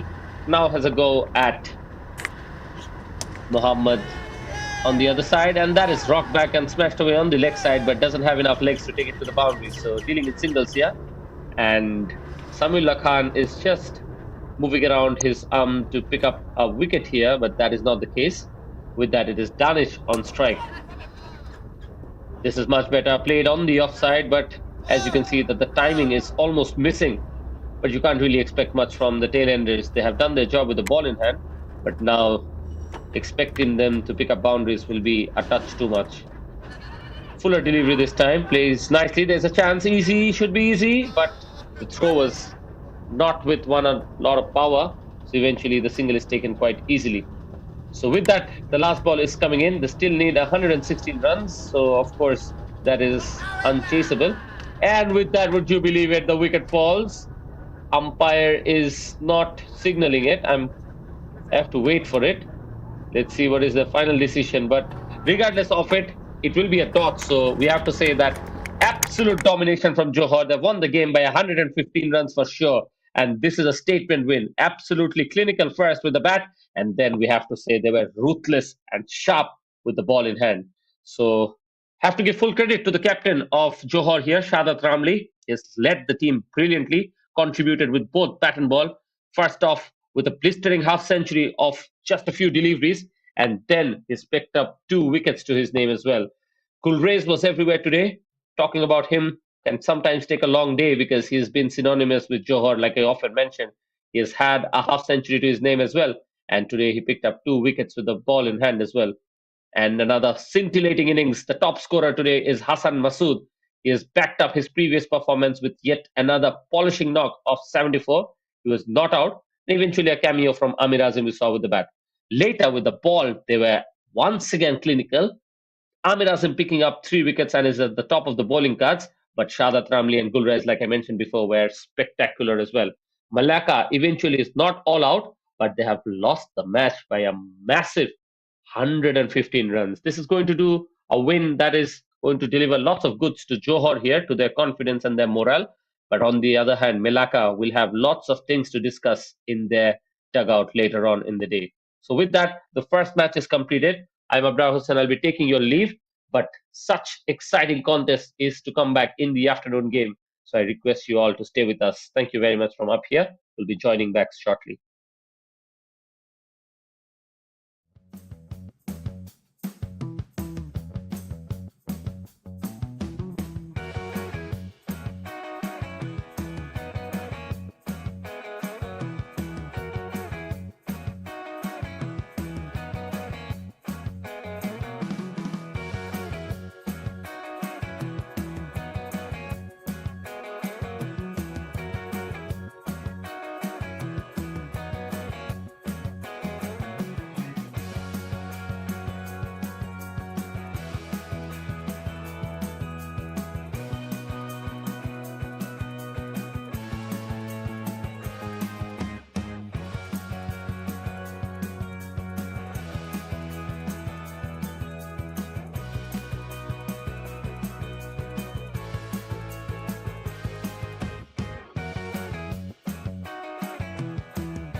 Yeah, good afternoon. We call upon Hassan Masood. Today's match between Malacca and Johor, scoring 75 out of 24 runs out of 45 balls. Yes. Okay, good achievement, Hassan. Thank you, sir. Good play.